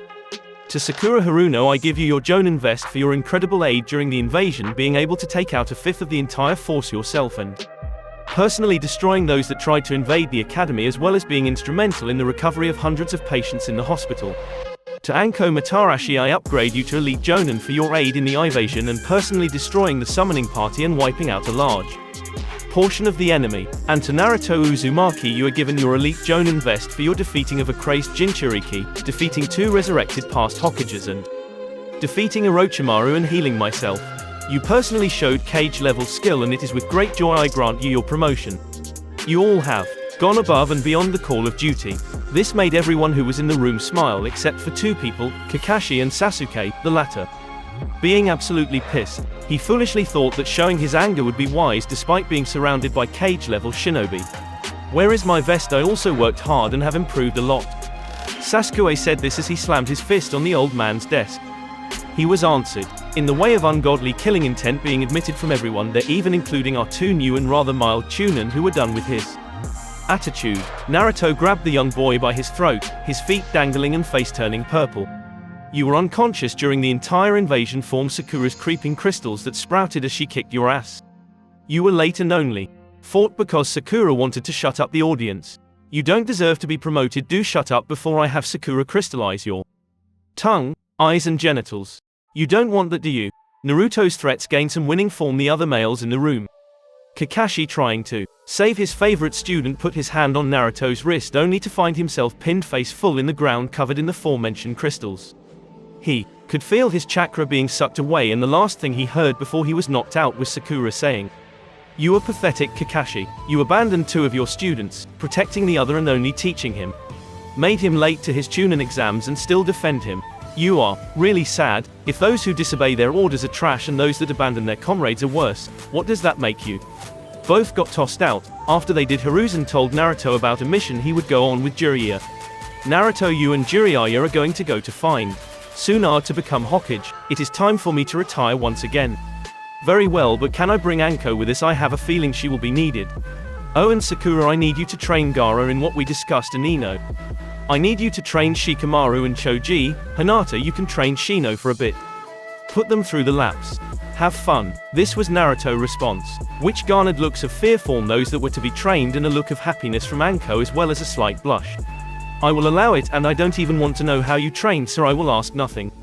Though you should see your new pages in the bingo book, and with that the others left to go look at a bingo book at the gate. Alright, let's go. As we go along I will be teaching you some of your dad's Eustace. This was Jiraiya, who began to take out some water balloons but was stopped by Naruto, who created a perfect Rasengan. If you are referring to the Rasengan and the Hiraishin, then hold your breath, as I have mastered them both and improved them massively. I require no seals for the Hiraishin and have added elements to the Rasengan. This of course left Jiraiya gaping. He then asked, how long did it take you to learn the Rasengan? Then, without clones, about 5 minutes due to my perfect chakra control. Though it requires less control than one would imagine. This of course left Jiraiya to pout, as it took him about 6 months to learn it himself. Anko opened her bingo book to see what Sarutobi had meant and was shocked at the result. Sakura Haruno, the Leaf's Cage Heim, Shadow Princess. Age 12. Noticeable features: pink hair with black tips, and jade-colored eyes. Rank Jonin. Level, low to mid-S rank. Sakura's stats: Kenjutsu Elite Jonin. Taijutsu mid-cage level. Weapons low cage level. Ninjutsu low cage. Medical Ninjutsu Tsunade level. Genjutsu, cage level. Speed, mid-cage level. Strength, low cage level. Chakra level mid-cage level. Stamina, cage level. A word of warning: any touch is dangerous and skilled in poisons. Extremely skilled in evasion, capable of using crystal style, and was able to recreate the Chidori and Rikiri after seeing it once. Very dangerous. Accomplishment: defeated the B-rank apprentice of Zabuza Momoichi. Was able to heal many of the villages of Wave of various afflictions in a short time with the aid of Naruto Uzumaki. Single-handedly wiped out a fifth of an invasion force. Helped to heal hundreds injured in said invasions. Bounty: missed 150,000 Ryo dead. Sound 2 million Ryo for her participation against the invasion. Naruto Uzumaki, Cage Ru of the Leaf, Shadow Dragon. Age 12. Noticeable features: short and spiky blonde hair, and sharp blue eyes. Has distinct whisker marks on his cheeks, 3 on each. Rank Jonin. Level, high S rank. Son of the 4th Hokage, Minato Namikaze and the Red Death Kushina Uzumaki. grandson of the second Hokage Tobimaro Senju and great-nephew of the first Hokage Hashirama Senju. Cousin of Tsunade Senju. Naruto's stats: Kenjutsu high cage level, Taijutsu high cage level, weapons high cage level, Ninjutsu high cage level, elemental manipulation godlike, seals, level 15 tenths. Medical ninjutsu Tsunade's level, Genjutsu, unknown but presumed to be small as he possesses massive reserves. Speed, high cage level. Strength Tsunade level, chakra level, roughly 6 taels. Words of warning, able to channel element into sword for various effects. Immensely skilled in seals. Sensor type, loves shadow clone Jutsu, skilled in every field, was able to wipe out a portion of Orochimaru's chakra network.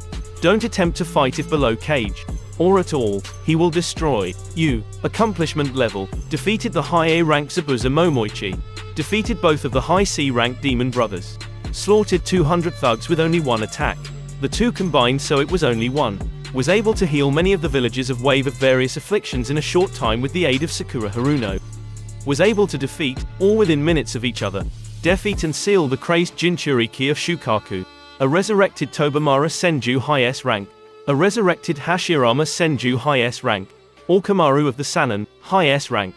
Bounty, missed 1 million Ryo, Cloud 10 million Ryo dead or alive, Sound 50 million dead or alive due to being a threat to said village. Earth 900 million Ryo alive. Note asterisk, wanted alive due to relation to Minato Namikaze. Ino Yamanaka, the Leafs Yake Heim, burnt princess. Age 12. Noticeable features, pale blonde hair and blue eyes. Rank, special Jonin. Level, high A rank. Ino's stats: Taijutsu elite Jonin level, weapons elite Jonin level, ninjutsu mid cage, medical ninjutsu mastery level, genjutsu, unknown, speed, high Jonin level, strength, high Jonin level, chakra level mid Jonin level, stamina, high Jonin level. A word of warning, uses poisons and a corrosive boil release. Don't underestimate. Accomplishment: helped to wipe out a battalion of sound ninja and helped to heal many injured during the sound and sand invasion. Hinata Hyuga, the Leafs Aoi Tenshi, Blue Angel. Age 12. Noticeable features, blue haircut in him style and posses the Byakugan. Rank Jonin. Level, low to mid S rank. Hinata's stats: Taijutsu mid cage level, weapons low cage level, ninjutsu low cage, medical ninjutsu near Tsunade level, genjutsu unknown, speed, mid cage level, strength, low cage level, chakra level mid cage level, stamina, cage level. A word of warning, any touch is dangerous. Extremely skilled in evasion, one touch is death. Created own style of gentle fist that does not require Byakugan. Accomplishment: killed of a large part of the invading army and helped to heal and prevent many casualties. Bounty: Cloud 5 million Ryo dead or alive, Sound 1 million for actions during the invasions. Anko Matarashi, Hebi no Ju of the Leaf, Snake Queen. Age 24. Noticeable features, light brown, pupil-less eyes, and violet hair styled in a short, spiky, fan ponytail. Rank Elite Jonin. Level, mid, high S rank. Anko's stats: Taijutsu high cage level, weapons high cage level, ninjutsu mid cage, genjutsu, unknown but presumed to be small as she possessed massive reserves.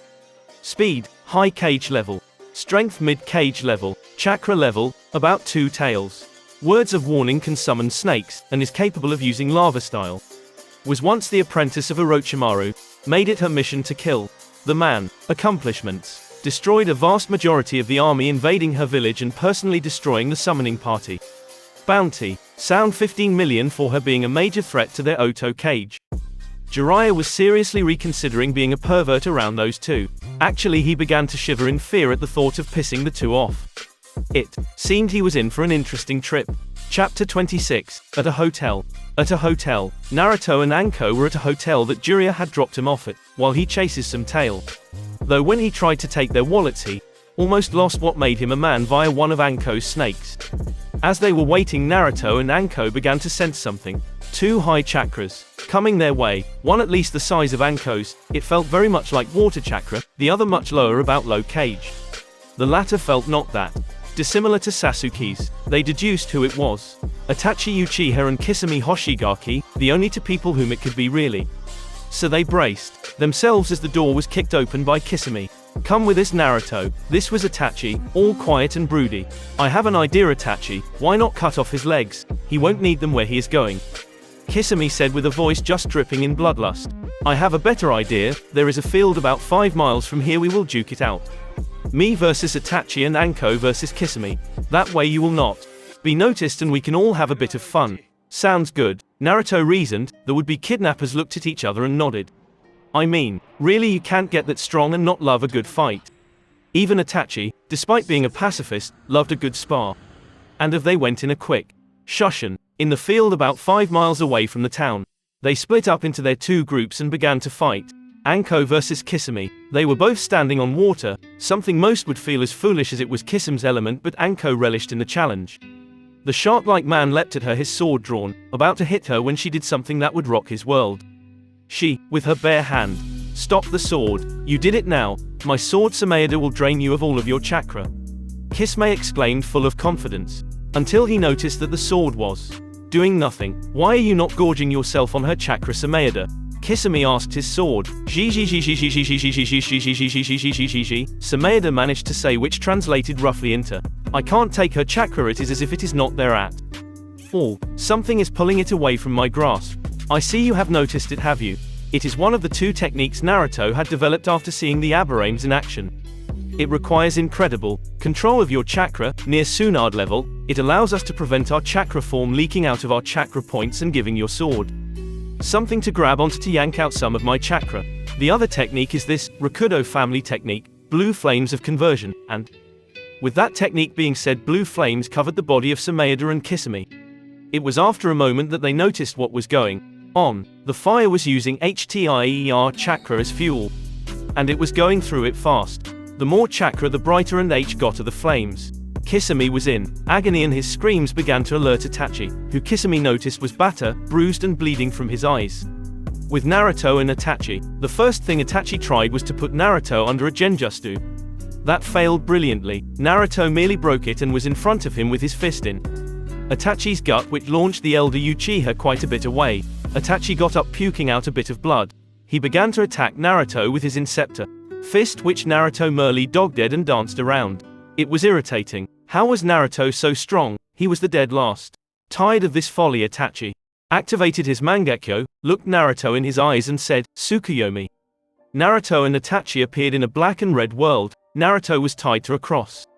Itachi came forth and said, this is Tsukuyomi, in here I am Kami. Time, space, even reality itself is under my control. You will remain here for 72 hours, let's begin. He summoned a sword and went to stab Naruto, but as he did, he all of a sudden realized that Naruto looked amused. Well, that is nice, but I believe that it is time you saw my greatest genjutsu. Kana, and with those words Itachi's world faded to white. It was an empty expanse of a sea of white. With Itachi and Naruto floating, Itachi could not move, but even still shock was evident on his face. This is Kana, or godless void. It represents the power of nothingness, though it is not my genjutsu Mu that is very different. This one allows me to control you through nothing. You have no power, no voice and no freedom. I created it after your Tsukuyomi, to be honest. To be honest, it is a world of reflection, a world that is blank until claimed. And it has claimed your heat. That is why it is white, as you are a very good man, and loyal shinobi, seeing as you killed your clan to prevent a war. This monologue from Naruto left Itachi in both awe and fear. Awe at the raw power of this jutsu that this boy made and its applications if used on a bad soul, and fear that Naruto knew everything. Seeing this fear, Naruto decided to elaborate. Don't worry, no one told me. It was this realm. It is your reflection and I know all that happens in here. I also know your plans with the fake Madara, and yes, he is a fake. He is a Bito Uchiha. I know this as Kurama, or the Kyuubi as you know him, has met both, and while their chakra is similar, there is a big enough difference to tell them apart. Here is what is going to happen. You will leave us, flee, as you know you can't win, and I will tell the idiot nothing. Though I will kill him if he becomes a threat. Not that it matters, as his curse mark has sterilized him, but whatever. Itachi looked down, so he and Sasuke will be the last Uchihas for good. They both were sterile, a cost on Itachi's part due to his medication. He looked at Naruto and said, very well, we will leave. The world around him shattered and he was back in the real world, on his knees with bleeding eyes and Kisame's screams in his ears. Itachi blurred over to Kisame, put out the fire and went to escape with him. His younger brother then appeared with a Chidori blazing Itachi. Merely hit his brother with a Tsukuyomi and left. He had no time to deal with Sasuke's stupidity. About 5 minutes later, Jiraiya appeared looking for the trouble, only to be met with a large punch to the face and a beating for Anko about his incompetence. Guy appeared. He had come to get Sasuke after the boy had heard that his brother had been to the village and impaired his teacher, and that he was after Naruto. Kicking the boy to see if he was conscious, Guy then put him on his back as Naruto, Anko, and Jiraiya were on their way to Tazunagai. Chapter 27, in Tazunagai. If anyone was wondering, I made Anko strong few reasons. First, her life sucked. Second was the fact that Orochimaru only trains geniuses, so should she not be very powerful or at least hold a great deal of potential? She is stronger than Orochimaru at this point and just slightly weaker than Jiraiya. About Itachi with his illness level. Though his Itachi was cured, he would kick the shit out of Jiraiya, but Anko will soon surpass both of them. Also, I will be helping Tsunade. She should have ripped Kabuto a new one, not get the shit kicked out of her.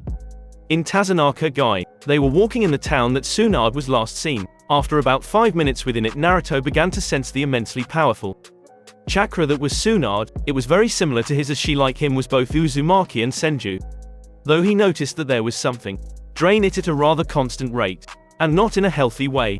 Follow me, Naruto said to his group as Anko began to follow him, and the old toad began to walk, well, waddle over, as he was still very sore from the beating Anko gave him.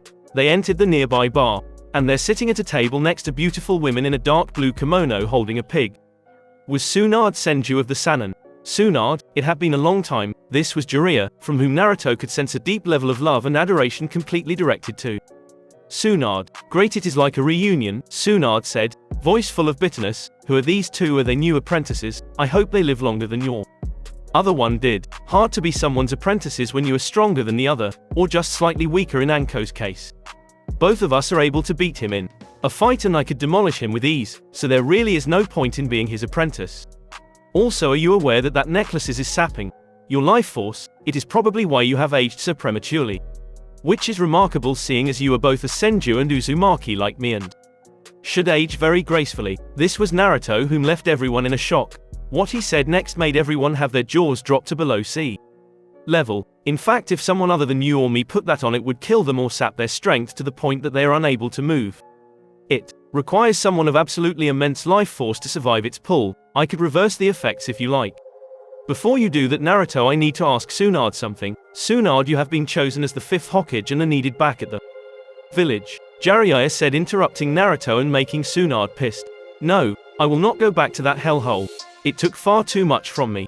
Besides, being Hokage is a fool's job, she said with a huge amount of hate in her voice. Get over yourself. While I agree the Hokage is a fool's job, you have lost very little compared to most. Ankoha was used and abused by the entire village just as I was. Both of us have no family and both have had no control of the situation. Both of us have had our education stunted, and through each other we have become strong. Besides, why would we need a coward like you as Hokage? You know what, I will not reverse your premature aging. I will let you remain an old, bitter hag. It is what someone as selfish as you deserves, Naruto exclaimed with great irritation, absolutely oozing killer intent. You want to go, brat? I think I can take a genin like you, Tsunade said, completely believing that Naruto had bluffed his strength. Elite Jonin actually, and yes, I will fight you, hag. With that last remark, Tsunade swung her fist at Naruto, hoping to knock out into the street. Naruto merely raised his hand and caught it with no effort. He then brought her to his body, spun her around and backhanded her outside. Tsunade got up, stumbling, a bruise on her cheek, and heard Naruto say, I will make you a bet. If you I win, I pay all of your debts and reverse your age. If you lose, then you will come with us, train with me to get back your full powers, and will grant me 2 more requests. Deal. Liking the sound of that bet, she quickly agreed.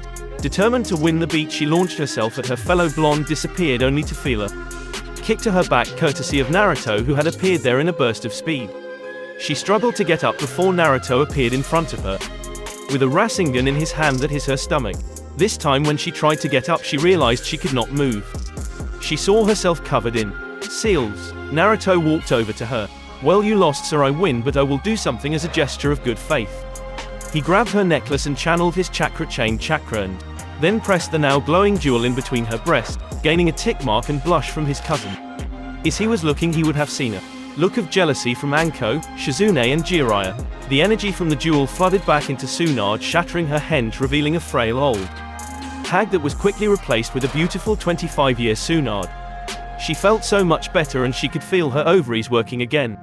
She began to cry as she felt better, as old age is not something an Uzumaki should really ever feel, and her body knew it.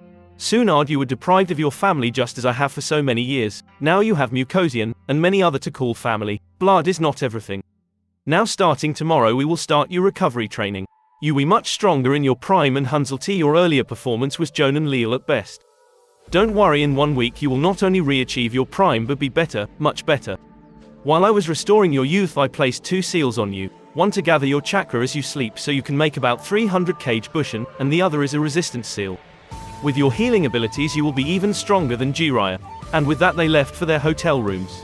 Tsunade feeling whole for the first time in many years. Shizune was elated at the prospect of going home. Anko was glad that they helped such a powerful kunoichi get her strength back. Chapter 28, a week after meeting Tsunade.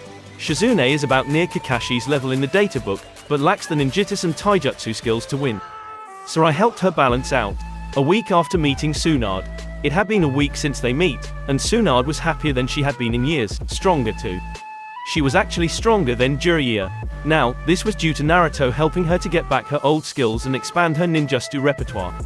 She was able to use her massive lighting affinity to a degree that her great uncle could use his water affinity. She also learned a few Eustace from each affinity, mostly earth and water to complement her lighting Eustace. She also expanded her genjutsu a bit. She was very proud of herself, and grateful for Naruto's aid. She had even gotten over her fear of blood. She was ready for the confrontation with her old teammate. Shizune also was given some extra training in taijutsu and other fields and was a lot more deadly. She was in the alleyway waiting for him.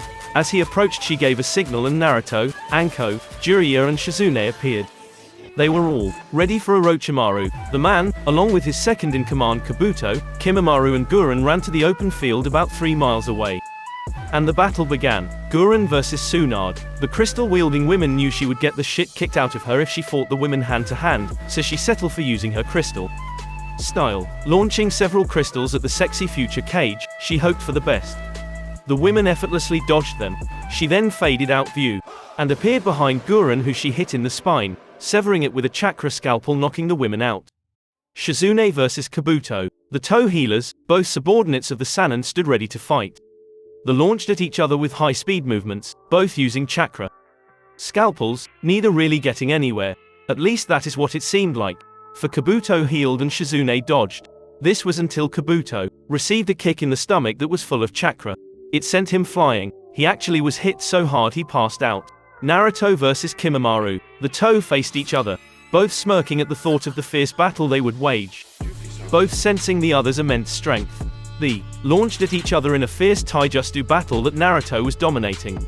They exchanged blow after blow, until Kimi decided to pull out his spine and Naruto pulled out his sword.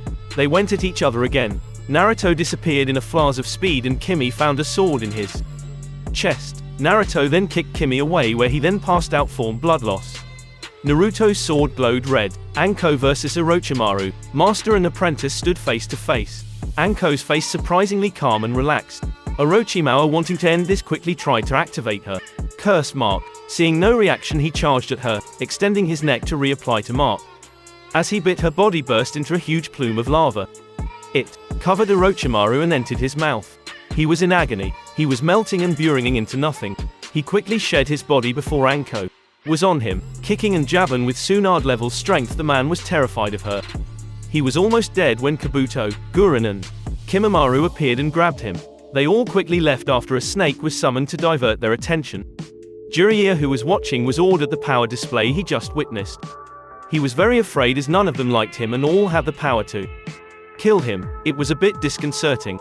"Let's go, the old monkey is expecting us," Tsunade said as they all left for the leaf. Chapter 29, a warm welcome.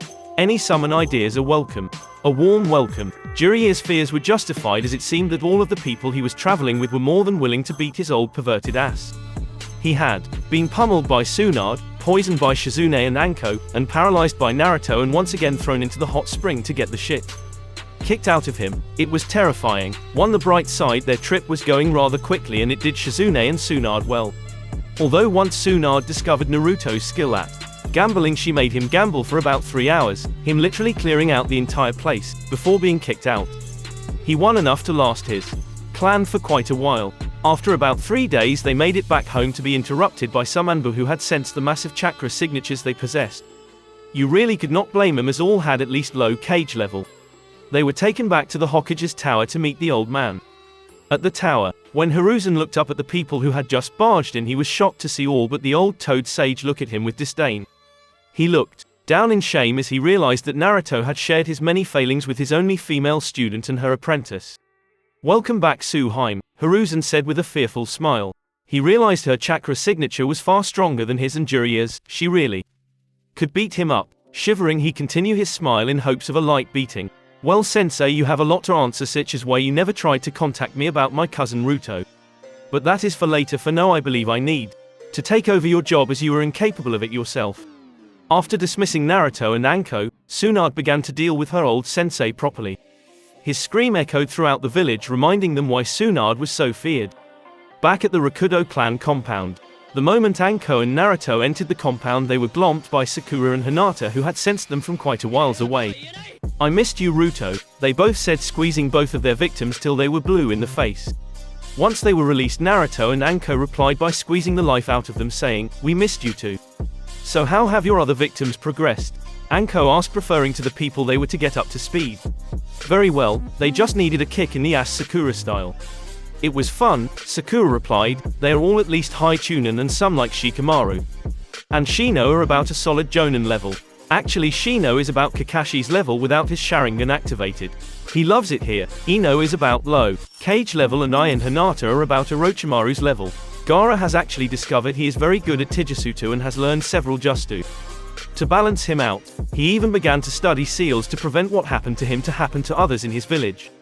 He is about low mid cage level. Ten has joined us and discovered an incredible talent for genjutsu and sealing.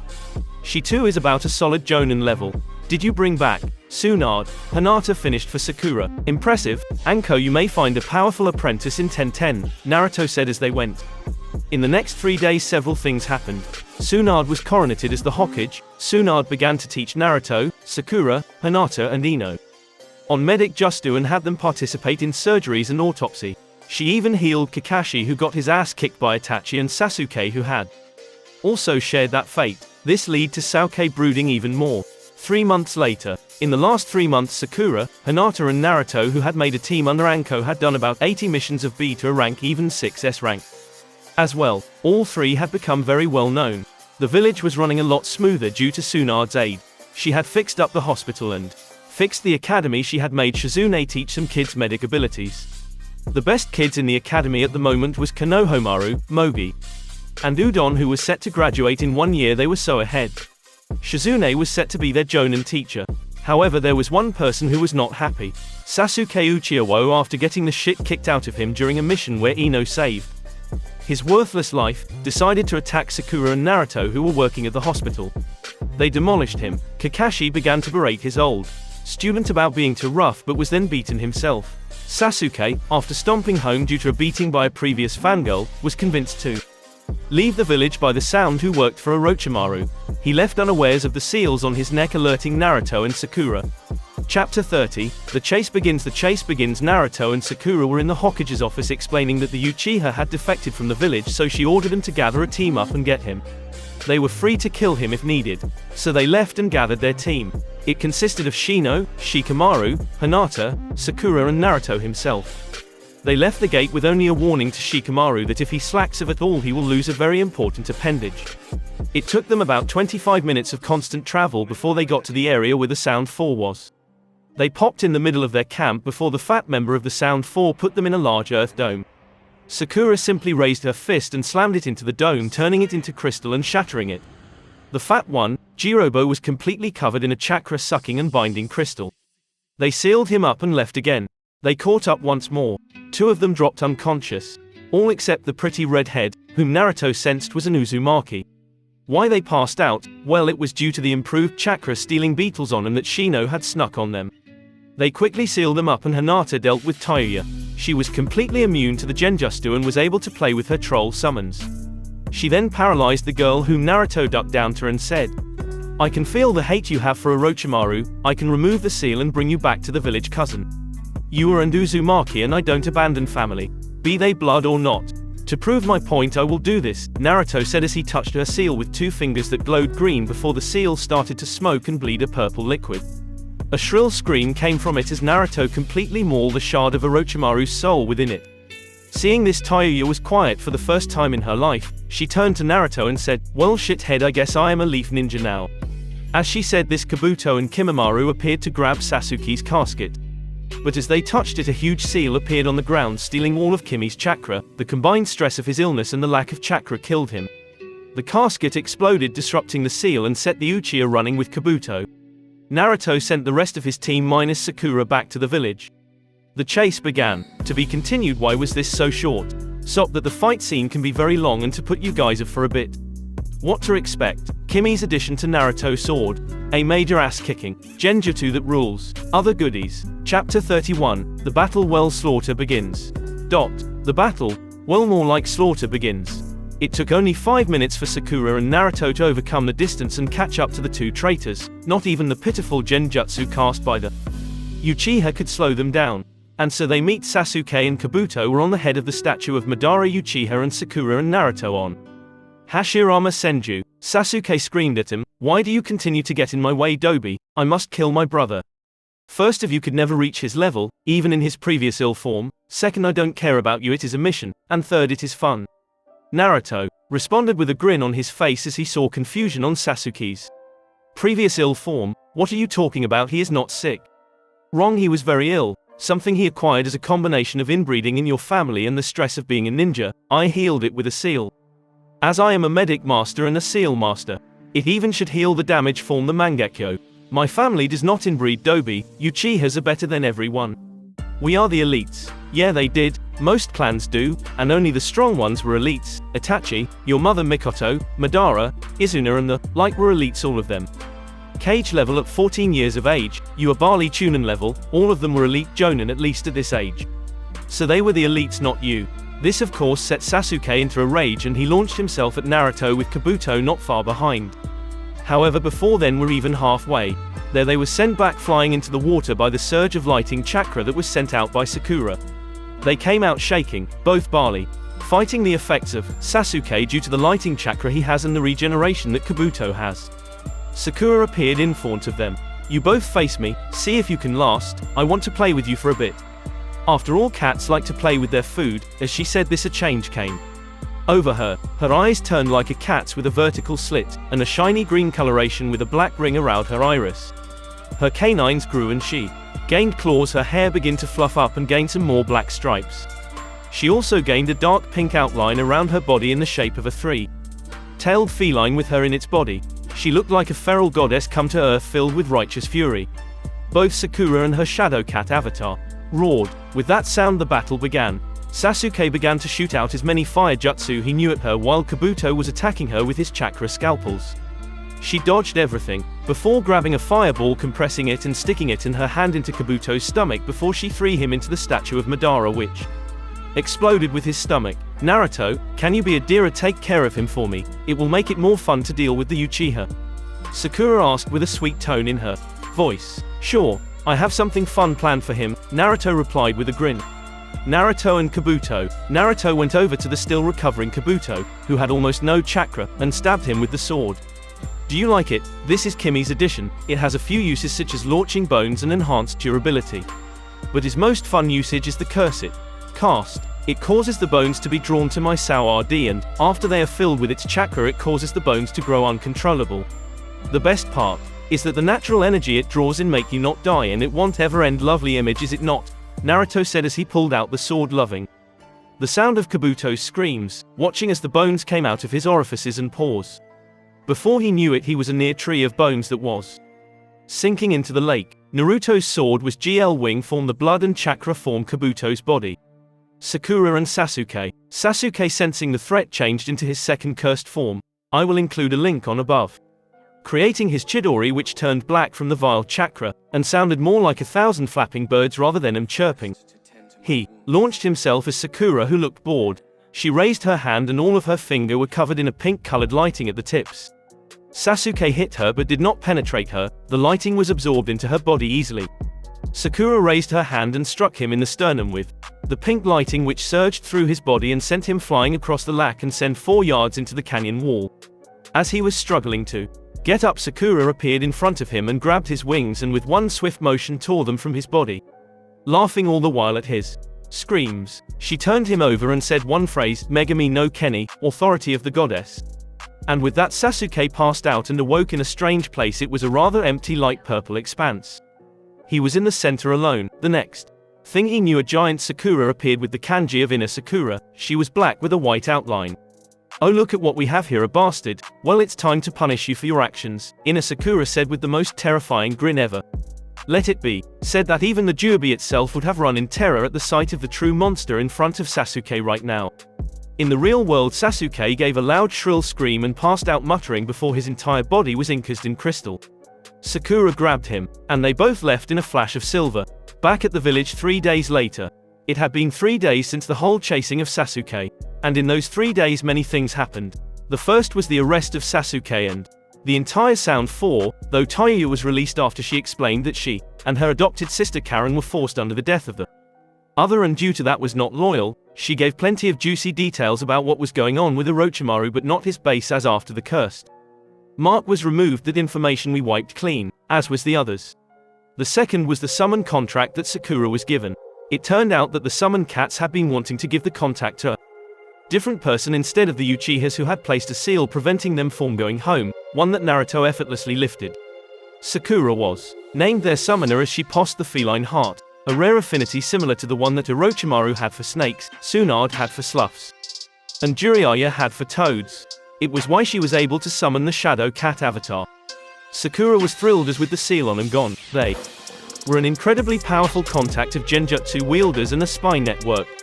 They were also medics and good friends of the slugs, which Tsunade loved. Their best ability was their unbreakable barriers that went along with their genjutsu, though some of them could become human-like and Chunin Jitsu, as well as many other arts. They were very well versed. The third thing was a council meeting to discuss a few things.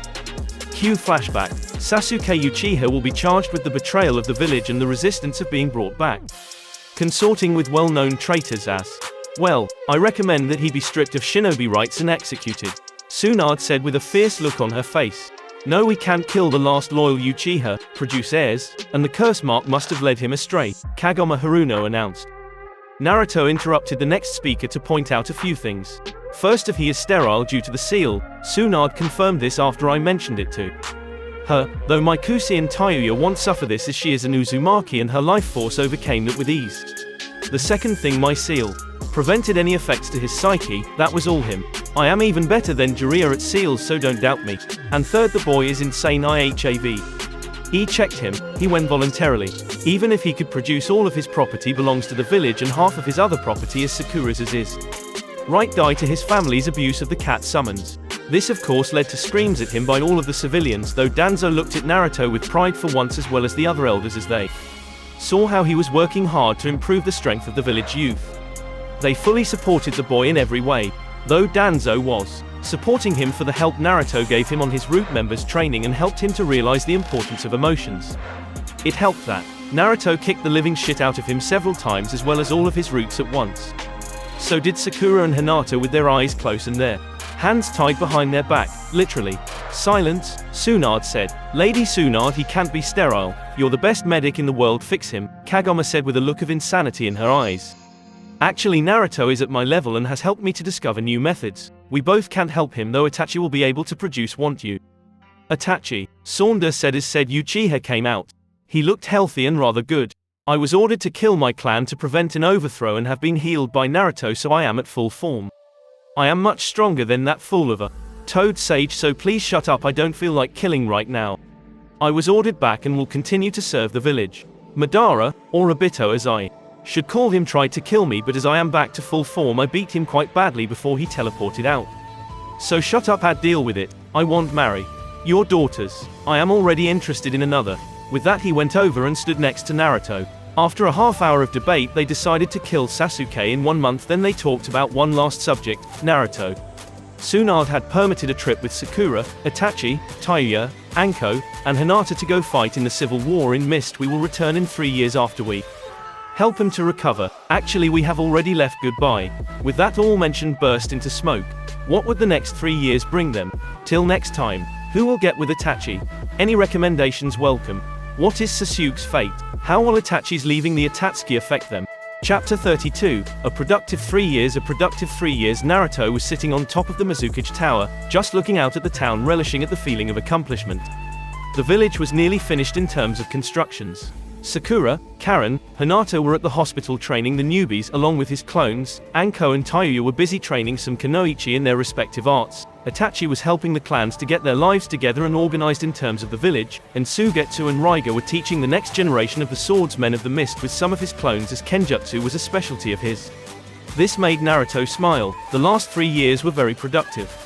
Flashback, 1 week after leaving the village the group was traveling to grass country to go and pick up Karen. She was not hard to track as her Uzumaki chakra was incredibly, so once in grass country it took only 5 minutes to find her. Sis, Taiuya cried out to her fellow redhead, which caused Karen to turn around, see her sister and tackle her for all she was worth. They embraced each other for about 5 minutes.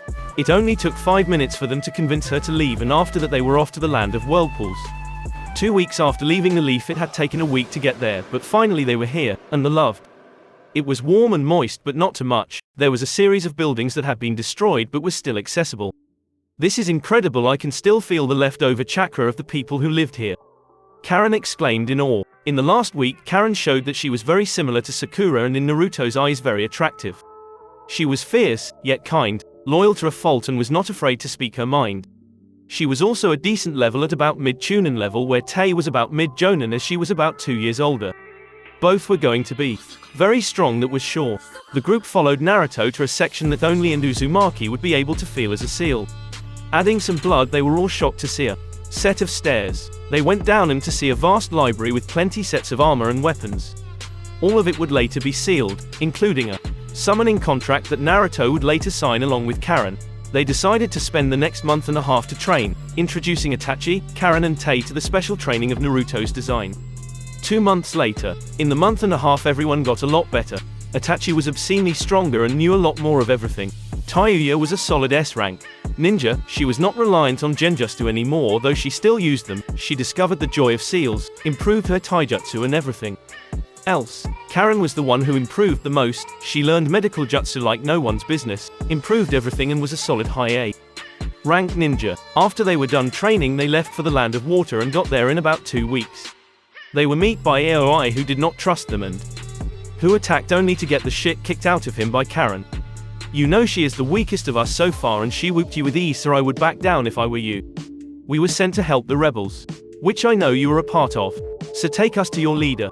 Naruto said in a sweet tone that reminded the captive nin of his leader. This terrified him, so he did as they said.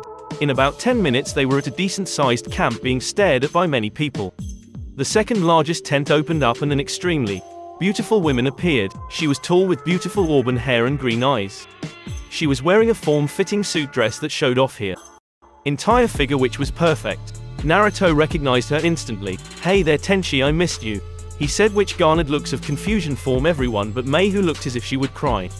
She shot forward and tackled Naruto, hugging his head to her breasts. I missed you to sweetness. It seems that you fulfilled your promise to become a S-rank ninja and help me, Mei said, which made even more confusion. Seeing this, Naruto explained, and quote, when I was about 8 Mei came to the village in hopes of gaining support. She was denied and later meet me.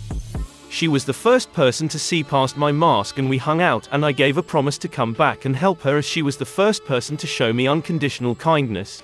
Unquote. This made everyone give looks of understanding as Naruto continued, and quote, I have brought a group of all mid to high S rank ninjas to help you and one higher rank.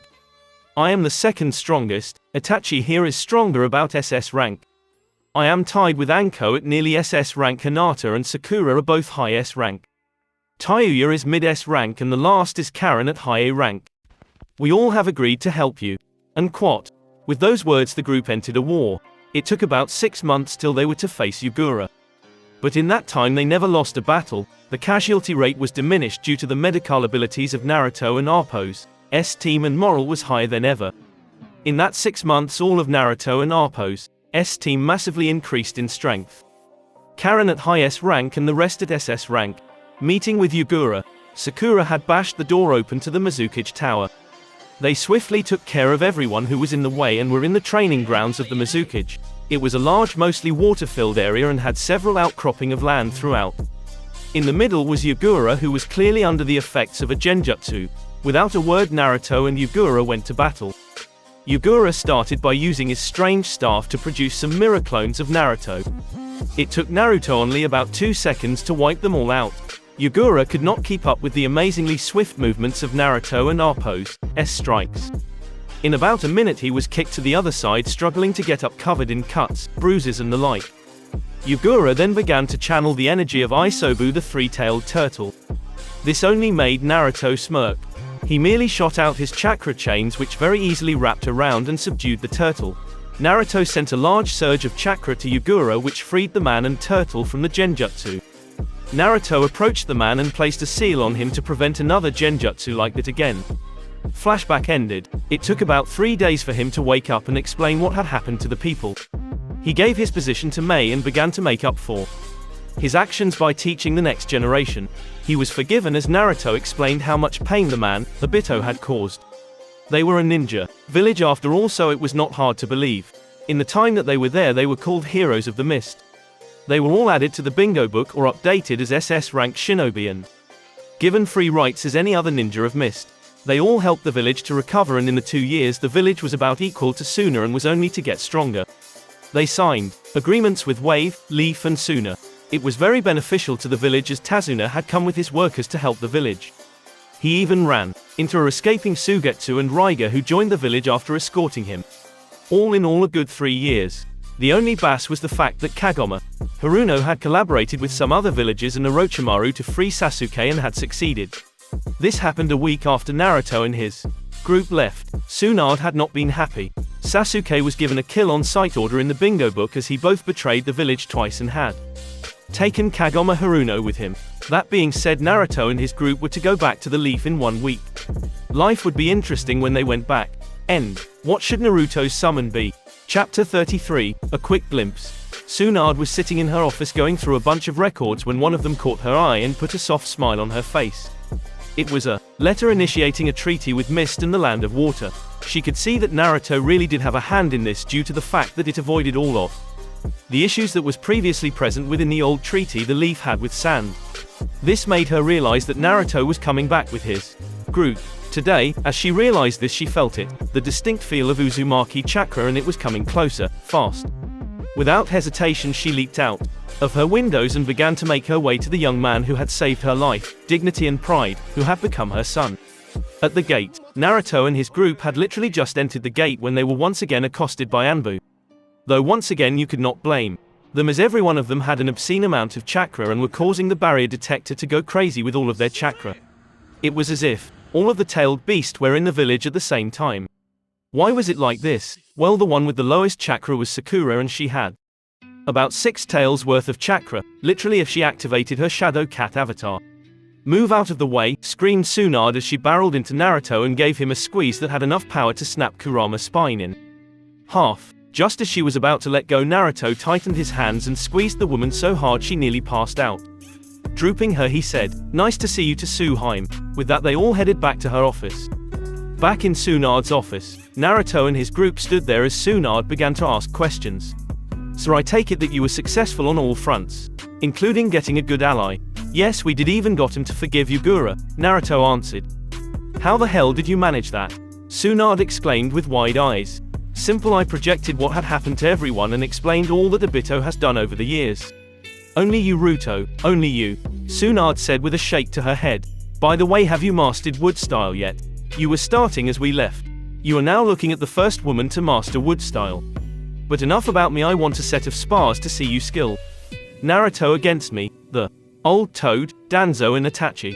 Sakura against Team Asuma, all of which are above mid-rank. Hinata against Team Guy. Karen against Team Kurenai. And Anko versus your lovely wife Tayuya. It will start tomorrow at noon in the stadium. No bloodlines for anyone and no sword work for Naruto. Or sub-elements. Chapter 34. History is made. There are many misconceptions people had. This was seen with many of the younger ninja and the civilians. One of them was that Minato Namikaze was the strongest Hokage and the only SS-ranked ninja in history. This could not have been more wrong. He was tied for the third strongest with third Hokage. Tsunade and Tobimaro were the second and Hashirama was the first barely. All of them were SS rank. They were not the only ones. Mito Uzumaki, wife of the first Hokage, was this rank. So was Madara and Izuna Uchiha, Onuki, Hanzo the Salamander, the third Raikage and a few more. It was far more common in the past to see them due to the constant warfare, but it was still possible. Another misconception was they were a bit stronger than an S rank. The truth was that they could fight at least 5 and win easily. Still, to see a group of 7 SS rank ninja was incredible, more so as they are all in the same village. 2 of them not form a clan, making them a lot more of an achievement. To make it even better, they will see them all battle several other Sande rank ninja. A historical event, no doubt. The first match was between Anko and Taiyo Yamatarashi Uzumaki Rakudo. The two stood 10 meters apart before they sprung into action. Fist against fist, leg against leg, they battled with a fury none could imagine. They held nothing back. They are incredible, said Jonin Konoha Sarutobi. Please, that is just warm-up, Naruto exclaimed, making all of the surrounding people stare in shock. Back to the battle. Separating with a smile on their faces, they both decided to up the ante. Taiyo decided to take out her flute and began to play a song that completely subdued the snakes that Anko had sent out as soon as she saw the flute. Only for the subdued snakes to turn back and attack their mistress. Then the melody changes and the snakes grew bigger and a lot stronger. This went on for about 5 minutes. Both parties would scent something at the other and they would go into a dance. They finally ended the battle as there could be no winner. Karen versus Team Kurenai. Kurenai started off by attempting to place Karen under a genjutsu, and failed in doing so. Karen faded away and appeared with her fist in Kurenai's face, sending the woman through the wall unconscious. This of course sent Kiba into a rage, in which he attacked with Akamaru only to be blown away by the surge of water chakra used by Karen. It was only Shino and Karen. Using her sensory ability, she was shocked to see the Aburame having about mid-cage level reserves, a huge feat for his family. The young man sent a chained scythe at the girl who dodged it. This went on for a while before the girl realized she was surrounded by insects. All of them coming from the holes where the scythe hit. You should give up before they suck you dry, Shino said in his usual monotone. You should never underestimate a reed head, you know. With that, Karen exploded in a huge blast of cold water that froze on contact with the bugs. Shino turned around only to be slugged by Karen into the cold water, where he gave up knowing he lost.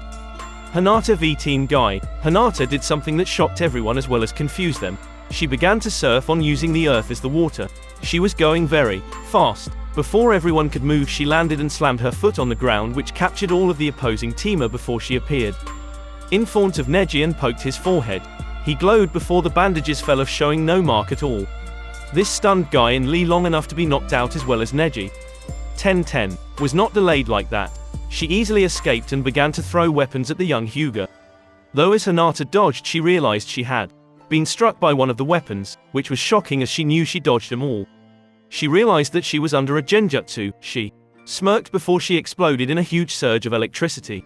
This left 10-10 unconscious. With the Hyuga elders, how dare she remove the seal? It is vital for the family, said one of the elders, the rest agreeing. Actually, you can't place those kind of seals on a separate clan, Hiyashi said with a grin. This made all of the elders glare at him. They belong to us, they have to have the seals.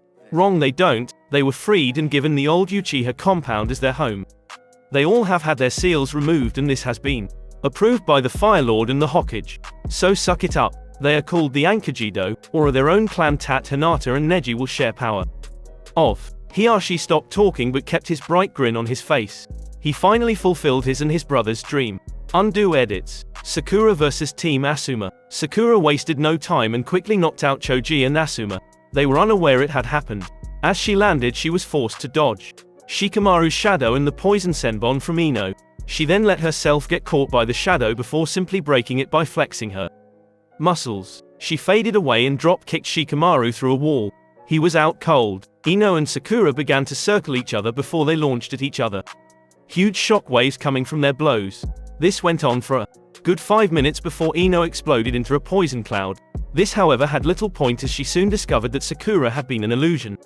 She felt a presence and tried to dodge, but could not as she was overwhelmed by Sakura's raw speed. Next up, Naruto vs Itachi, Jiraiya, Tsunade, and Danzo. Anyways, the story was quite only 30 chapters, but the chapters were very short, and I'm sure you guys realized by how a full story video didn't reach over 6 hours, which one of the videos that I've only covered 9 chapters did, the Mother What If. Once again, I plug it if you want to go watch it. It is my third most recent video, and it's doing pretty well on the channel. Also, part 2 will be coming out soon, so stay tuned for that. Also, for the ones who actually still remained till the end, you can comment down this so I can like and heart your video and even pin it. The What If Naruto exploded the Shadow Clone Jutsu and became a god will be getting a reboot. So chapter 1 will be re-released, and I will be uploading chapter 2 and possibly chapter 3. I'm not sure how many. I haven't actually read the fanfiction ever since I've uploaded part 1 to it, because of life issues, work, literally, and exams. But anyways, that will get a reboot and a full story, just like the What If Naruto was the strongest Anbu video. And anyways, my ducklings, you're all dismissed. I hope you enjoyed it. Please stay safe, and peace.